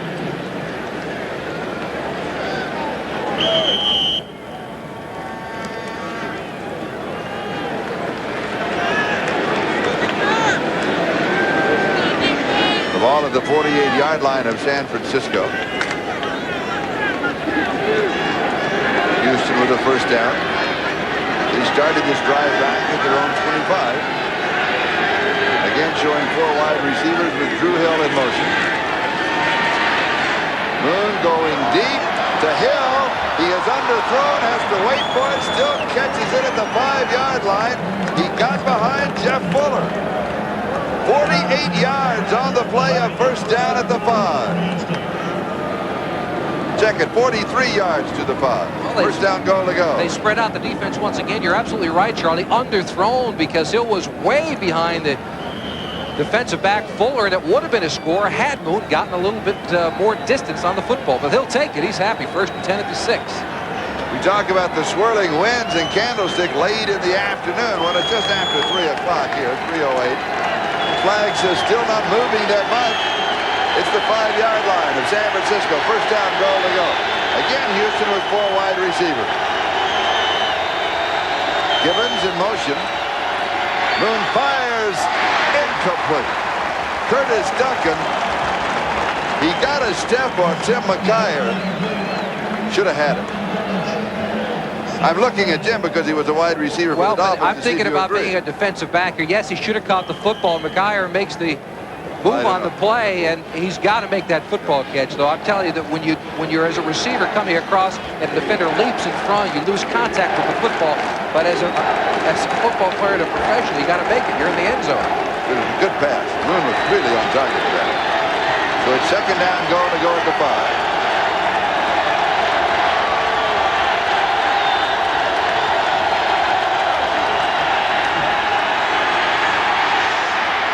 Moon in the far corner. No. Willie Drury. Don Griffin with the coverage. It'll be third down goal to go. The strength of Warren Moon's arm nearly got this done. He throws off his back foot. Watch it. He's not even set to throw, but a lot of zip on the ball. Does he get both feet down? No. The first one is out, and he doesn't come up with a catch either. So it's third down goal to go. You're in 4-down territory here. No question about that. Down 21-6. Field goal's not going to help you. So 2 more chances for the touchdown.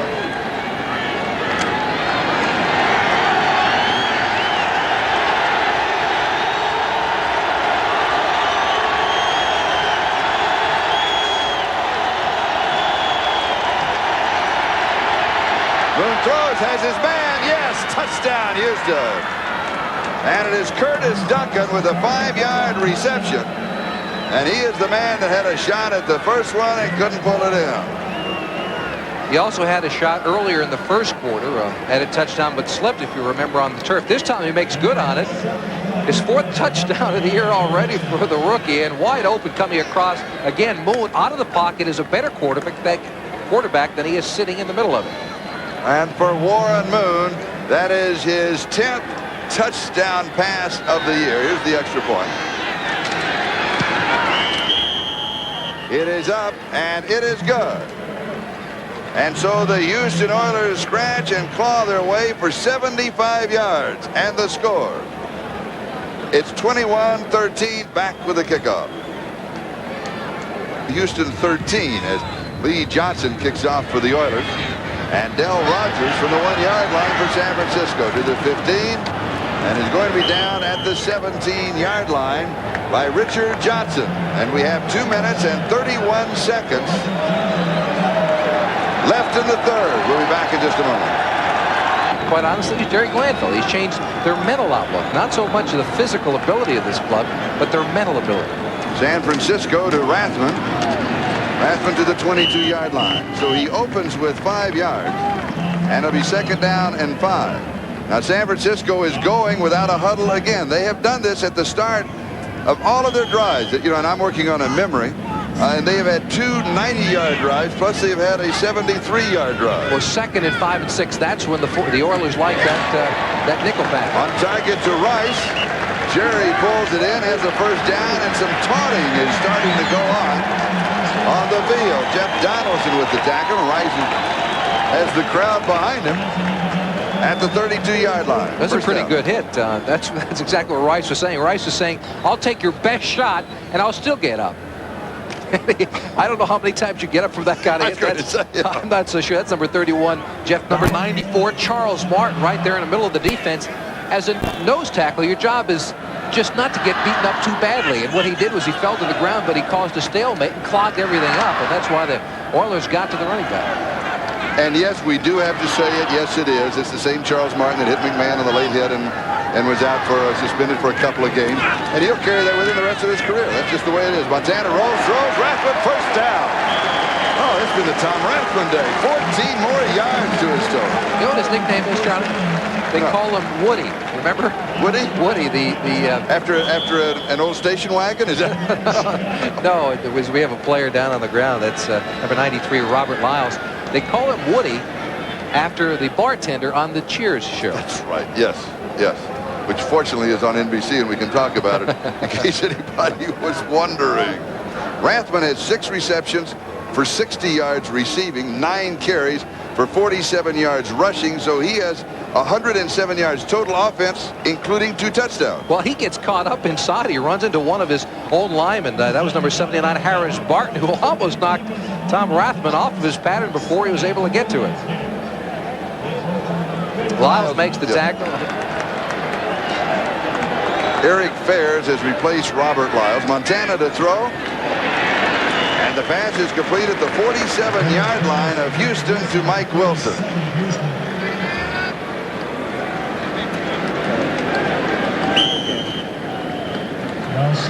It'll be second down. Still a couple to go for the first down.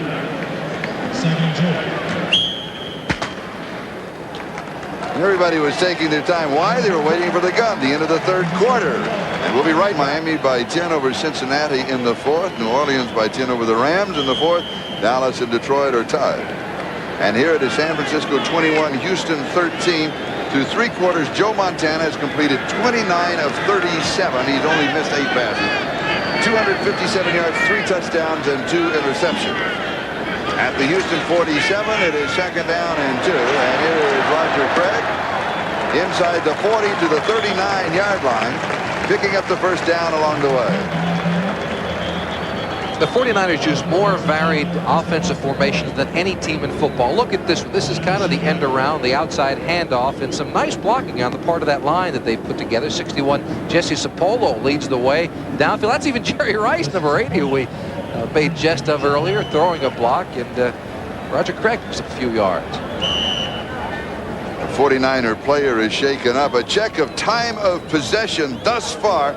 San Francisco 28 minutes, Houston 16 minutes. That's a 12-minute.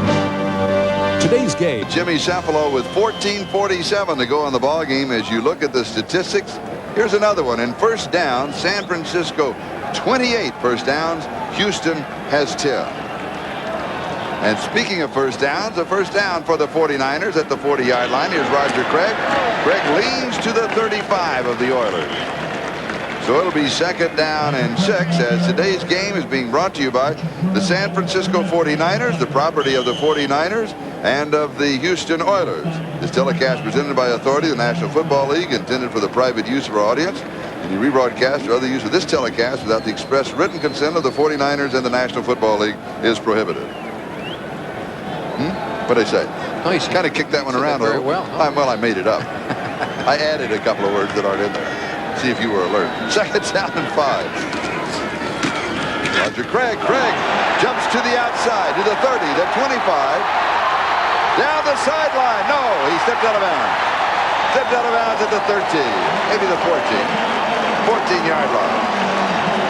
Steve Brown and Johnny Meades were there. 23 yards on the play to the 14. Roger Craig said that he likes the idea of having a deeper set so he can watch the blocking up front. And there's some great blocking for him.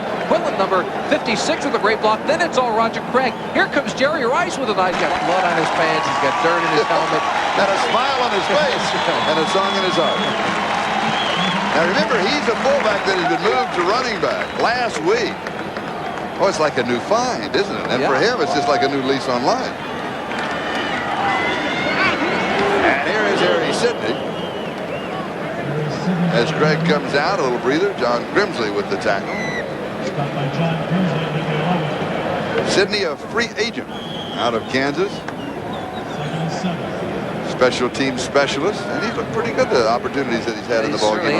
And he's a former quarterback. Remember that down here near the goal line. They like that play to him. It's going to be interesting to see a man who gets 5 gutbusters might even throw a touchdown pass. And a gutbuster, of course, in case you joined us late, that is an award for outstanding hits, level of intensity on special teams. Kickoff team.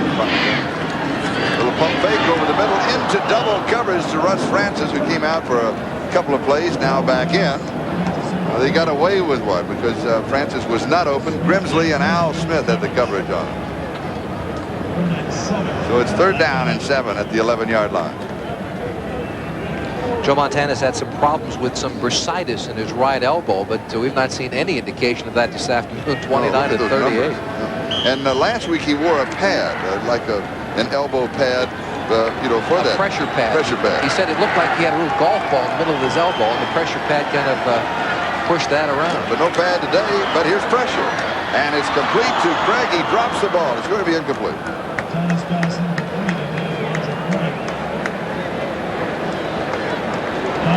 William Fuller was there for the Houston Oilers.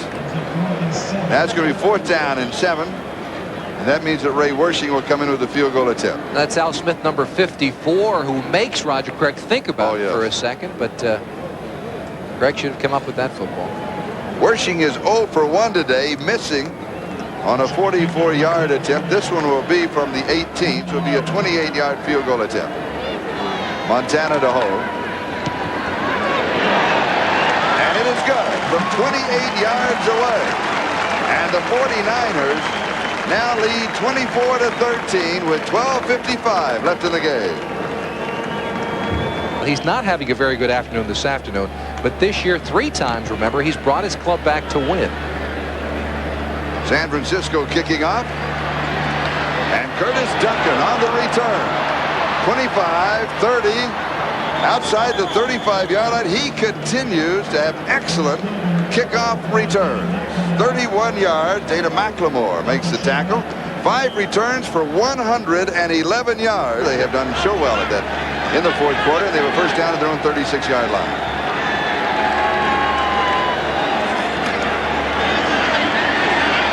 Moon slips away, not in the grasp or control. Heads for the sideline. He's going to pick up 8, maybe 9 yards on the play. Haywood Jeffries with the key block. Now let's go to NFL Live for a report. All right, Charlie, things get closer in Cincinnati. A long Bengal drive is capped by this 6-yard Bill Johnson scoring run. They pull to within 17-14, and there are still about 9.5 minutes remaining at Riverfront. Charles?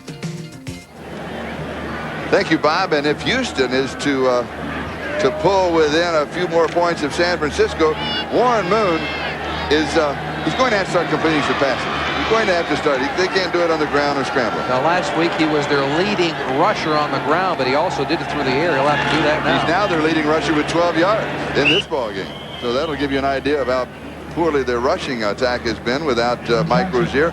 Alonzo Highsmith has played a couple of plays, one including a fumble, and that was one of the things we were That's the last time I concerned with. remember him in the football game. Well, you remember Jerry Glanville told us yesterday, he said, I have a rule. It says when they fumble, they come stand beside me. They don't get back in the ball game. And I'm not going to change the rule. Well, Alonzo Highsmith in his first game in the NFL and as a Houston Oilers finding out that the rules of Jerry Glanville stick. Joe Montana of the 49ers has attempted more passes, 39, than Houston has at this point offensive plays, 32. Give you an idea of the one-sidedness of the offense possession time. Dropped. McKay almost had his second interception. Duncan, the intended receiver, the pass from Moon, a little behind him. This is actually dropped twice. Once by Duncan, number 80, who apparently recovered from that injury he had on the kickoff, and the second time by McKay, number 22. That's a catch. Is a little behind him, but again, he's got to come up with it. Dropped once, then dropped a second time. Moon has completed 10 of 22. That's below 500, 111 yards. That's with 12 minutes to go in the ballgame. That's not enough yardage. 2 interceptions and a touchdown. But again, he's operating without the great running back, Mike Rozier, which changes what the defense does. They do not respect your running attack, so they can concentrate on your passing. Moon throws into coverage, tipped it, is still in the air, and is intercepted. Jim Fonhorst has the interception. Gibbons, the intended receiver.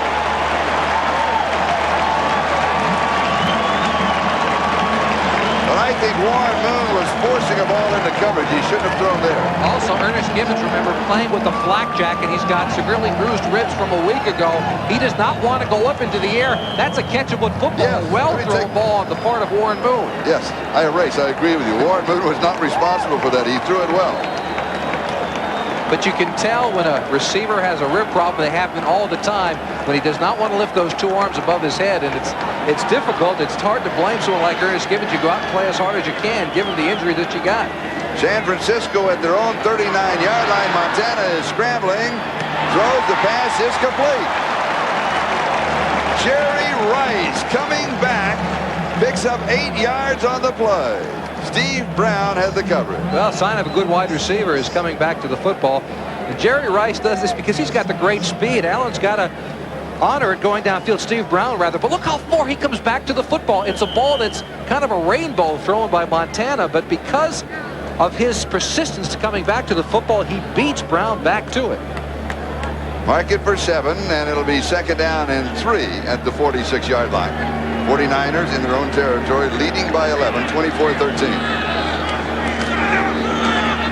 Rathman goes to the outside, comes back and picks up the first down. There's a fumble at the bottom of the play. Houston immediately saying they have the ball. The officials, I think, are going to say no, 49ers have it. And the 49ers do retain possession as Steve Wallace recovered it at the Houston 48-yard line. Let's see if it's a fumble or not. Again, it's Rathman coming back. Nice little hole. He does lose it. Yes. It's a clear fumble. And the Oilers have several opportunities at it.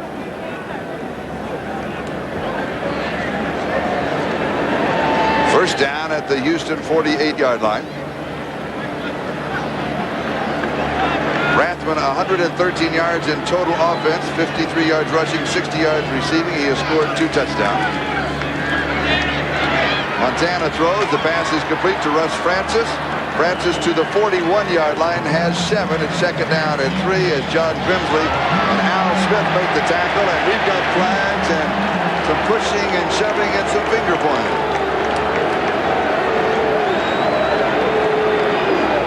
Once again, it was Lyles and Russ Francis going at it. We mentioned earlier, away from the ball, they had a little extracurricular activity. It might have stemmed from a quote that Russ Francis had in the newspapers this week. He said there's a lot of eye gouging, a lot of roughhousing on the part of the Oilers. It's kind of like professional wrestling, and there you see in your face with the ball.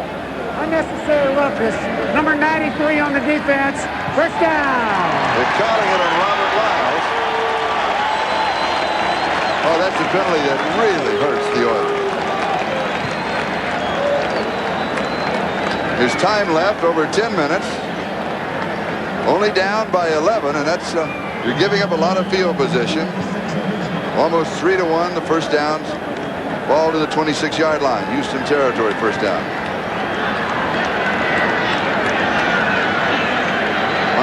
has simply been magnificent today. He gives to Rathman. Rathman to 3 yards to the 33. It'll be second down and 7. Robert Lyles with the tackle. There's an outstanding high school all-star game in Pennsylvania, the Big 33. You played in it. You played in it with this man, Joe Montana. Montana, 11 for 24, 176 yards. Jimmy Cephalo, 13 carries as a running back, 49 yards, and you scored the winning touchdown, defeating Ohio 14-7. And the funny thing about that is that Joe Montana was the third quarterback we had. They only realized later on that he would be one of the greatest and a future Hall of Famer, but he was a safety then, the early parts of the Big 33 camp. Rathman gets the call, and he'll have a couple of yards to the 21, so it's going to be third down and 5 as Charles Martin makes the tackle. Check of the scores: Miami by 3, New Orleans comfortably in front, Detroit back in front of Dallas. Also, when we asked Joe Montana about the game yesterday, you didn't remember him playing that much. Joe Montana remembered playing 3/4 of the ball game, had no idea that you were the same backfield with him, and you scored the winning touchdown. Well, and I think he handed me the ball too. That's the funny part. And he had this blank look on his face. See, but I remember things like that because those are the only All-Star games I have to hang my hat on. He's got Super Bowls and he's got All-Star games. Oh, you have a couple of Super Bowls. Montana back to throw, rolling out. Craig cannot quite get to it. Hang a little touch pass down the sideline. Robert Lyles was right after Joe Montana. And it'll be fourth down and 5, and that means that Ray Wersching will come in with a field goal attempt. He's 1 out of 2. He's hit from 28 and missed from 44. But again, the Houston defense has kept the position so that even if they kick this field goal, they'd be down by 14 points, still within striking distance. They've done it one more time. They've give up those 31 first downs, but still they've only given up a total of 24 points. And this will be a field goal attempt of 38 yards by Wersching. He is at 6 of 7 on the year, now 7 of 8. And it's 27-13. 49ers lead. We'll be back in a moment. I'm scoreless in the NFL, passing Garo Yepremi. They being the 49ers worried about the returns of Duncan to a little short kick. And Kenny Johnson, one of the upbacks, he's a defensive safety, picks it up. He returns it for about, 12, 15 yards. John Taylor with the tackle. The Oilers still come up with pretty good field position, but San Francisco wanted to keep it away from Curtis Duncan. He could pop it for a touchdown. So Houston goes to work at their own 42-yard line, first down. There's not been a punt. Number of plays, almost 2-1. All indicators should say that the 49ers should be winning this game by a lot more than they are. 27-13. The margin is 14 points, and the Oilers now with 4 wide receivers. Bad snap, and Moon will just have to fall on him back at the 36-yard line. He's going to lose 6. It'll be second down and 16. Did that hit one of the guards coming back too soon? Jay Pennison's the center, number 52. It's tough to tell from this angle whether or not it did hit a guard, but let's see. Maybe it just hit his own leg. Yeah, it seemed that he was so concerned with number 95, that's Michael Carter, that he wasn't concentrating on a snap. Second and 16. Moon goes deep and high, and it is Gibbons, and he pulls it down at the 43-yard line. Now that is the same pass that was intercepted not that long ago when he couldn't pull it in and it bounced around in the air. And they're going with a quick huddle here. It's a nice catch by Gibbons, given the fact that he does have those badly bruised ribs. That's a tough catch without bruised ribs. 22 yards to the 49ers, 43. Moon, far side, has a man there. Inbounds, it is Drew Hill.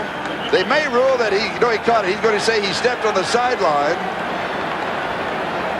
One of the officials, and there's a lot of help there from Tim McKyer. Tim, you better get out of there.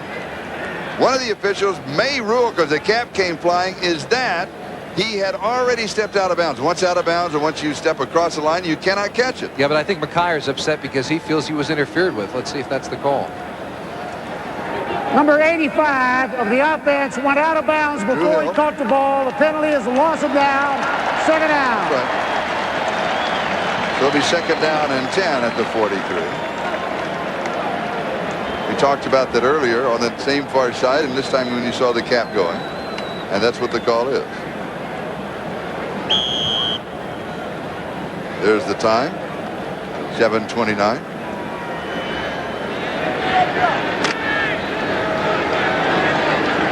We talked about Houston and the Central Division. San Francisco with a record of 6-1 in front of New Orleans. New Orleans 4-3 started today. Here's Warren Moon scrambling down, just sliding down. Well, marking the 40-yard line. It's going to be third down and still 7 yards to go. As Jim Fonhorst was there to cover him. Again, without the huddle, they're going to go for it on 3rd down and 8. Will they go on 4th down if they don't make it here?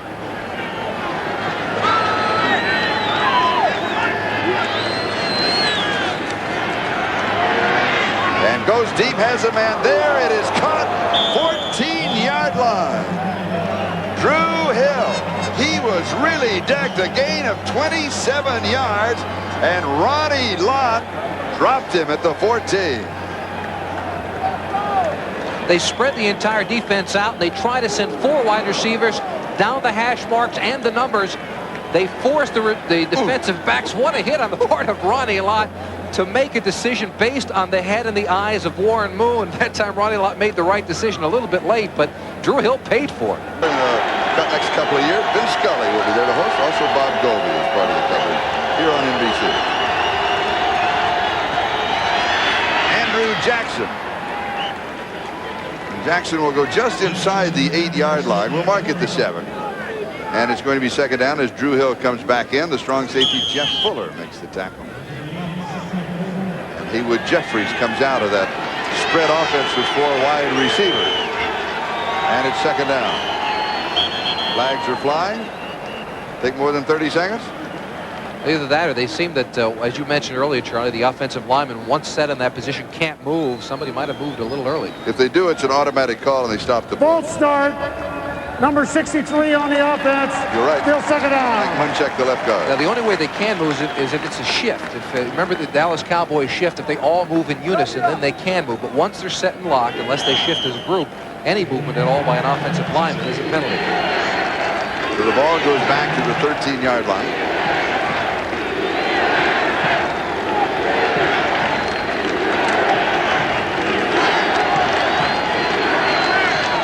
Second down and 9 at the 13. 5.5 minutes time remaining. Hill in motion. Blitz. And he picks it up. Andrew Jackson in the right flat. He becomes the hot receiver. As soon as they see the blitz, he and Moon both read it at the same time. As we check the 10-minute ticker, Miami leading by 6. New Orleans in front of the Rams. And Detroit in front of Dallas. If New Orleans, by the way, goes ahead and wins, their record will be 5-3 in the NFC West behind San Francisco. Moon timing pattern. He had to get rid of it too soon. He was going to Drew Hill. And he would like to have taken about 3 or 4 more steps before he put it in the air. They want the receiver to be deeper in the corner. Well, he had a lot of pressure. Once again, the blitz was coming on the part of the 49ers. And that's actually a pick play on the part of the Oilers. They had Hill going outside while another wide receiver tried to pick his man going inside. And that's something they might have taken from the book of the 49ers. That's their offense. And it is 4th down and 4. The ball at the 8-yard line. You're down by 14. 5:01 officially.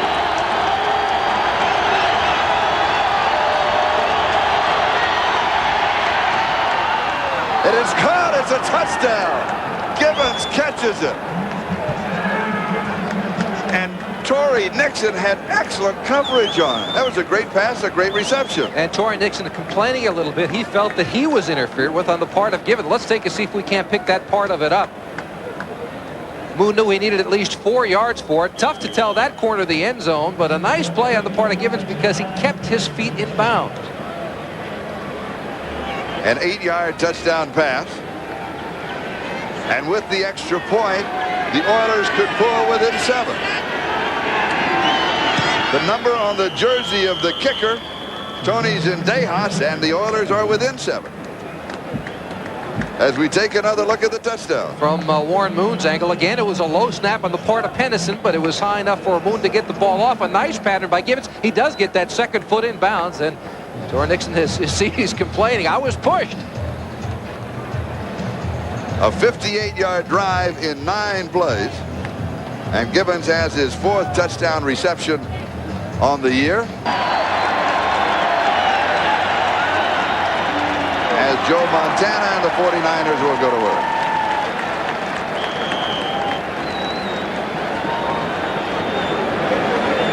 And when you look at the statistics of this ballgame, with 4:47 to go, there's no way that you would think that the Oilers would be only 7 behind. But they are. It's 27-20. And so San Francisco cannot take anything for granted. Montana. Rice. Pass is complete to the 41-yard line. 17 yards and a first down. Al Smith and Jeff Donaldson. And a flag is down. And one more time, the overzealous hitting on the part of the Oilers is going to cost them. Red Cashin, the referee. Personal foul against Houston.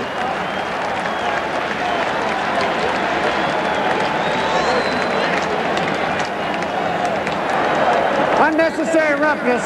Number 59 on the defense. First down. So the ball goes to the Houston 44-yard line. And it's a first down. See if we can't pick up the penalty. Donaldson has him, but he's down. And there's the spear. Oh, yeah, you can't come on with the helmet at all. No Grimsley, question. number 59. The helmet Spearing with the helmet, you cannot do it. And you shouldn't do it. Shouldn't even been taught. Shouldn't even be condoned. Here's Craig to the outside.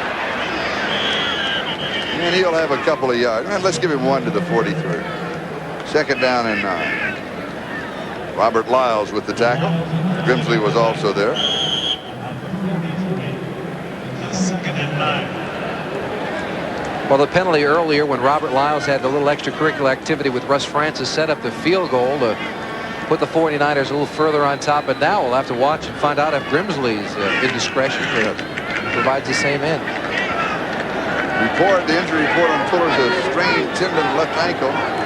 May not be able to return. Second and 9. Here's Craig. No, it's Montana with a fake. Good fake again. And he throws on the run to Mike Wilson. And they're going to say he's out of bounds, Charlie, but Wilson doesn't believe it on the sideline. And let's see, take a look from this angle. I don't know. It looks to me as if he's got both feet in bounds from that side. Our vision is blurred a little bit by the part of Steve Brown, number 24, but it looks certainly like Wilson had an argument. So it'll be third down and 9 at the 43.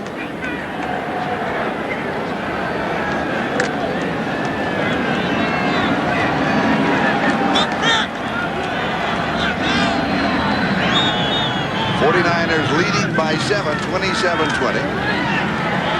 Montana to Rice, and it is knocked away. Good defensive play. And that is Steve Brown with the coverage. And it'll be fourth down and 9 out of field goal range.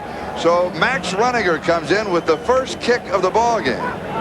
This is a nice play by Steve Brown. A little underthrown because he is beat by a step on the part of Jerry Rice, but he gets the tip away from it. Anytime that Joe Montana comes to the line of scrimmage and sees that Jerry Rice has the possibility of man-on-man, he's going there regardless. Now, Max Runninger having a terrible year. He's 22nd in the National Football League. His average is 39.3.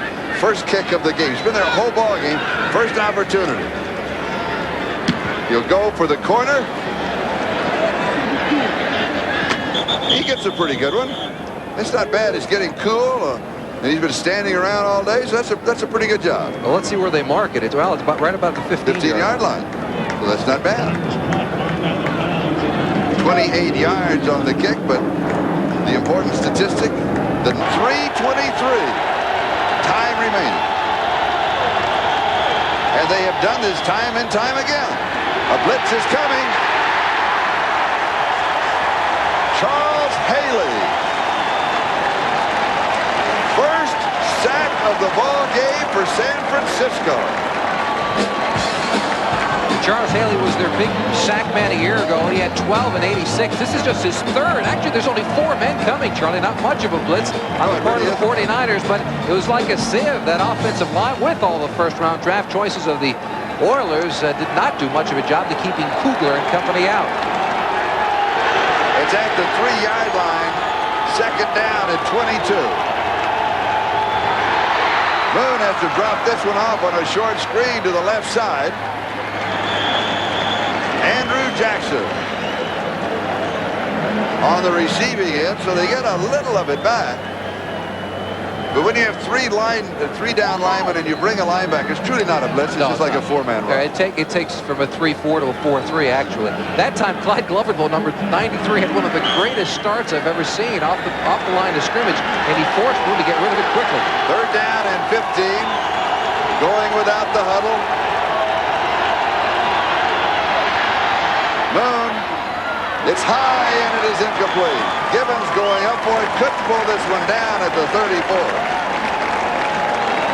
And as quickly as one of the officials came to Gibbons, who was down, there has to be a lot of crosstalk that's been going on downfield in this ballgame. The officials are there to stop it.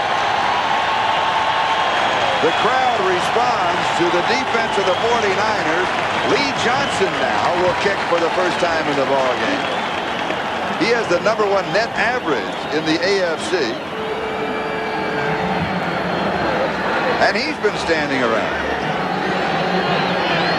Don Griffin is the return man. Good kick. Griffin backpedals. Oh, yes. Bobbles it. Picks it up at the 36-yard line. Returns to the 40. So Lee Johnson comes through for the Oilers, 54 yards on the kick under lots of pressure. John Grimsley in the coverage, along with Al Smith, and a 4-yard return. This is a tough kick. One, because it's a left-footed kicker, Charlie. The spin of the football is different, and any receiver will have trouble with it. But this is compounded because Don Griffin, number 29, is not their normal receiver back there. It's usually Dana McNamara, has been for several weeks, and so he's got some extra trouble. And the other point is that it was kicked so deep that running away from the football makes it a much difficult catch than running up toward it and grabbing the football. San Francisco from their own 40, the pitch to Craig. Has a couple of yards to the 42. And it's second down and 8 as we will move to the 2-minute mark of time remaining as Steve Brown and John Grimsley make the tackle. 2 minutes left. 49ers lead at 20. They're used to trailing with 2 minutes to go. They've been, this season, it's been one of those years. And this man knows it, Bill Walsh.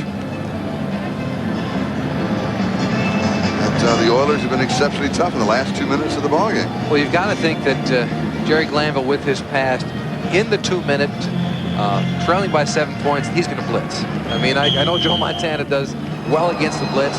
You don't want to flush him out of the pocket, but I think you've got to do something here to try to cause the turnover. Will Montana call a blitz pass? Yes, he will. He'll call a man-to-man pattern, and he's got it. He's got one-on-one to the left side of the formation.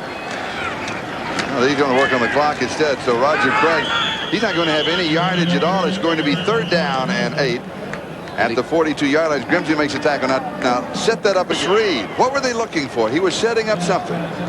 Well, they were looking for a man-to-man pattern. They were expecting the blitz, and he got man-to-man coverage with Jerry Rice. It seems like he audibles the line of scrimmage that time. He goes to the line thinking that he's going to get a blitz, so he has a man-to-man pattern, something that works well, a short pattern. Montana is the pro at the short drops and finding the open receiver. At that time, he had a miscommunication with Jerry Rice.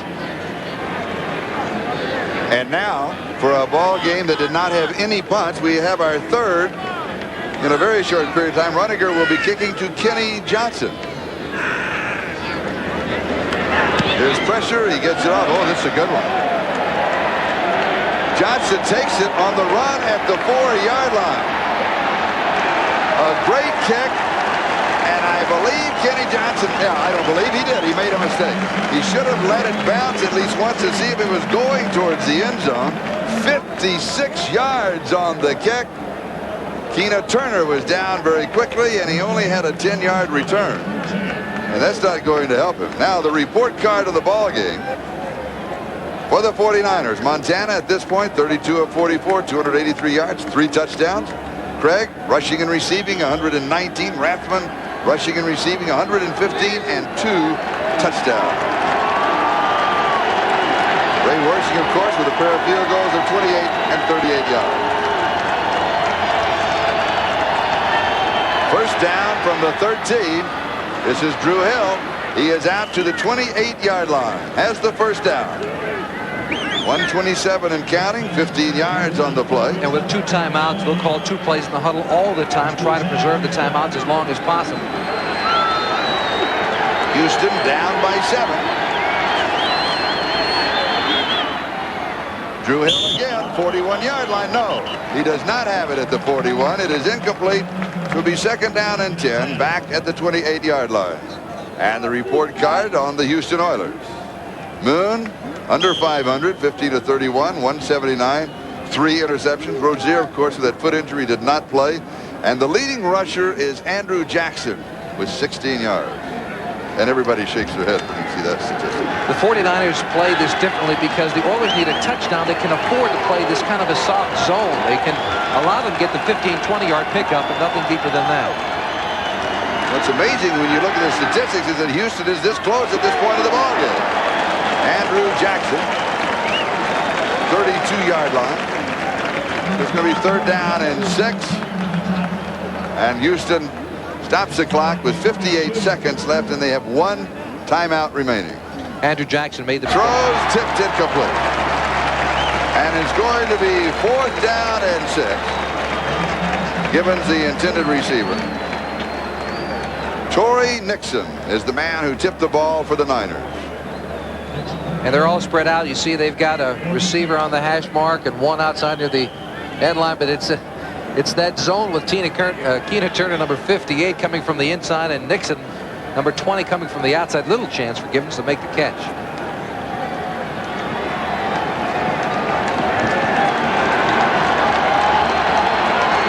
Fourth and 6.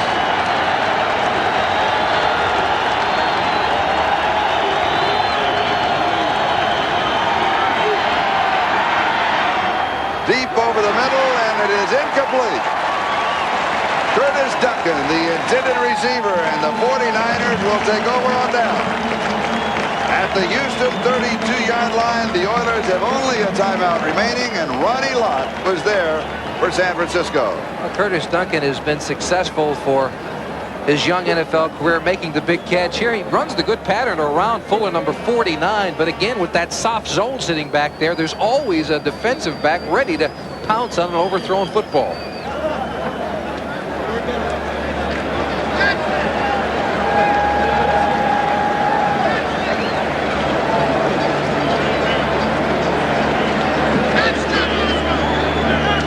And if we widen out that shot, you can see that some 18 yards behind the offense right at the left of the screen. There he is. There's a safety man. Check all the scores. San Diego wins. They continue to win. Can we go back to that other panel again, please, gentlemen? No, I don't guess we can. All right. The Raiders. Oh, there we are. There it is. There it is. All right. San Diego win. Chicago by 2 right at the last minute on a field goal. The last second. Buffalo winning, upsetting Denver. Oh, that's a major one. Minnesota, the Raiders continue to struggle. Philadelphia wins. Pittsburgh by 1. Kansas City is still struggling. At that point I was getting to, Jerry Rice sitting back there. You'll remember the Philadelphia Eagle, New York Giant game of years ago when Pisarcik handed the Zonka the fumble. Herman Edwards picks it up and scores. Now all NFL teams are putting someone back there. In this case, it's Jerry Rice. A couple of other finals. Cleveland defeating Atlanta 38-3. And St. Louis with one of their few victories this year. Their record is very slim. Miami defeating Cincinnati. That's now a final by 6. New Orleans defeating the Rams. They continue on their struggle. Detroit, a big upset by 10 points over Dallas. And here the final is San Francisco 27 and Houston 20 as we take the final countdown. So the Houston Oilers record is now 5-3, and that means that Houston, Cleveland, and Pittsburgh, a 3-way tie for the lead in the AFC Central, and San Francisco stretches their margin, their record 7-1. And they now won 7 straight games. That's the most consecutive victories for the 49ers since they won 12 in a row back in 1984. Of course, their Super Bowl season. They continue with a 2-game lead over New Orleans. They host the Saints here next week.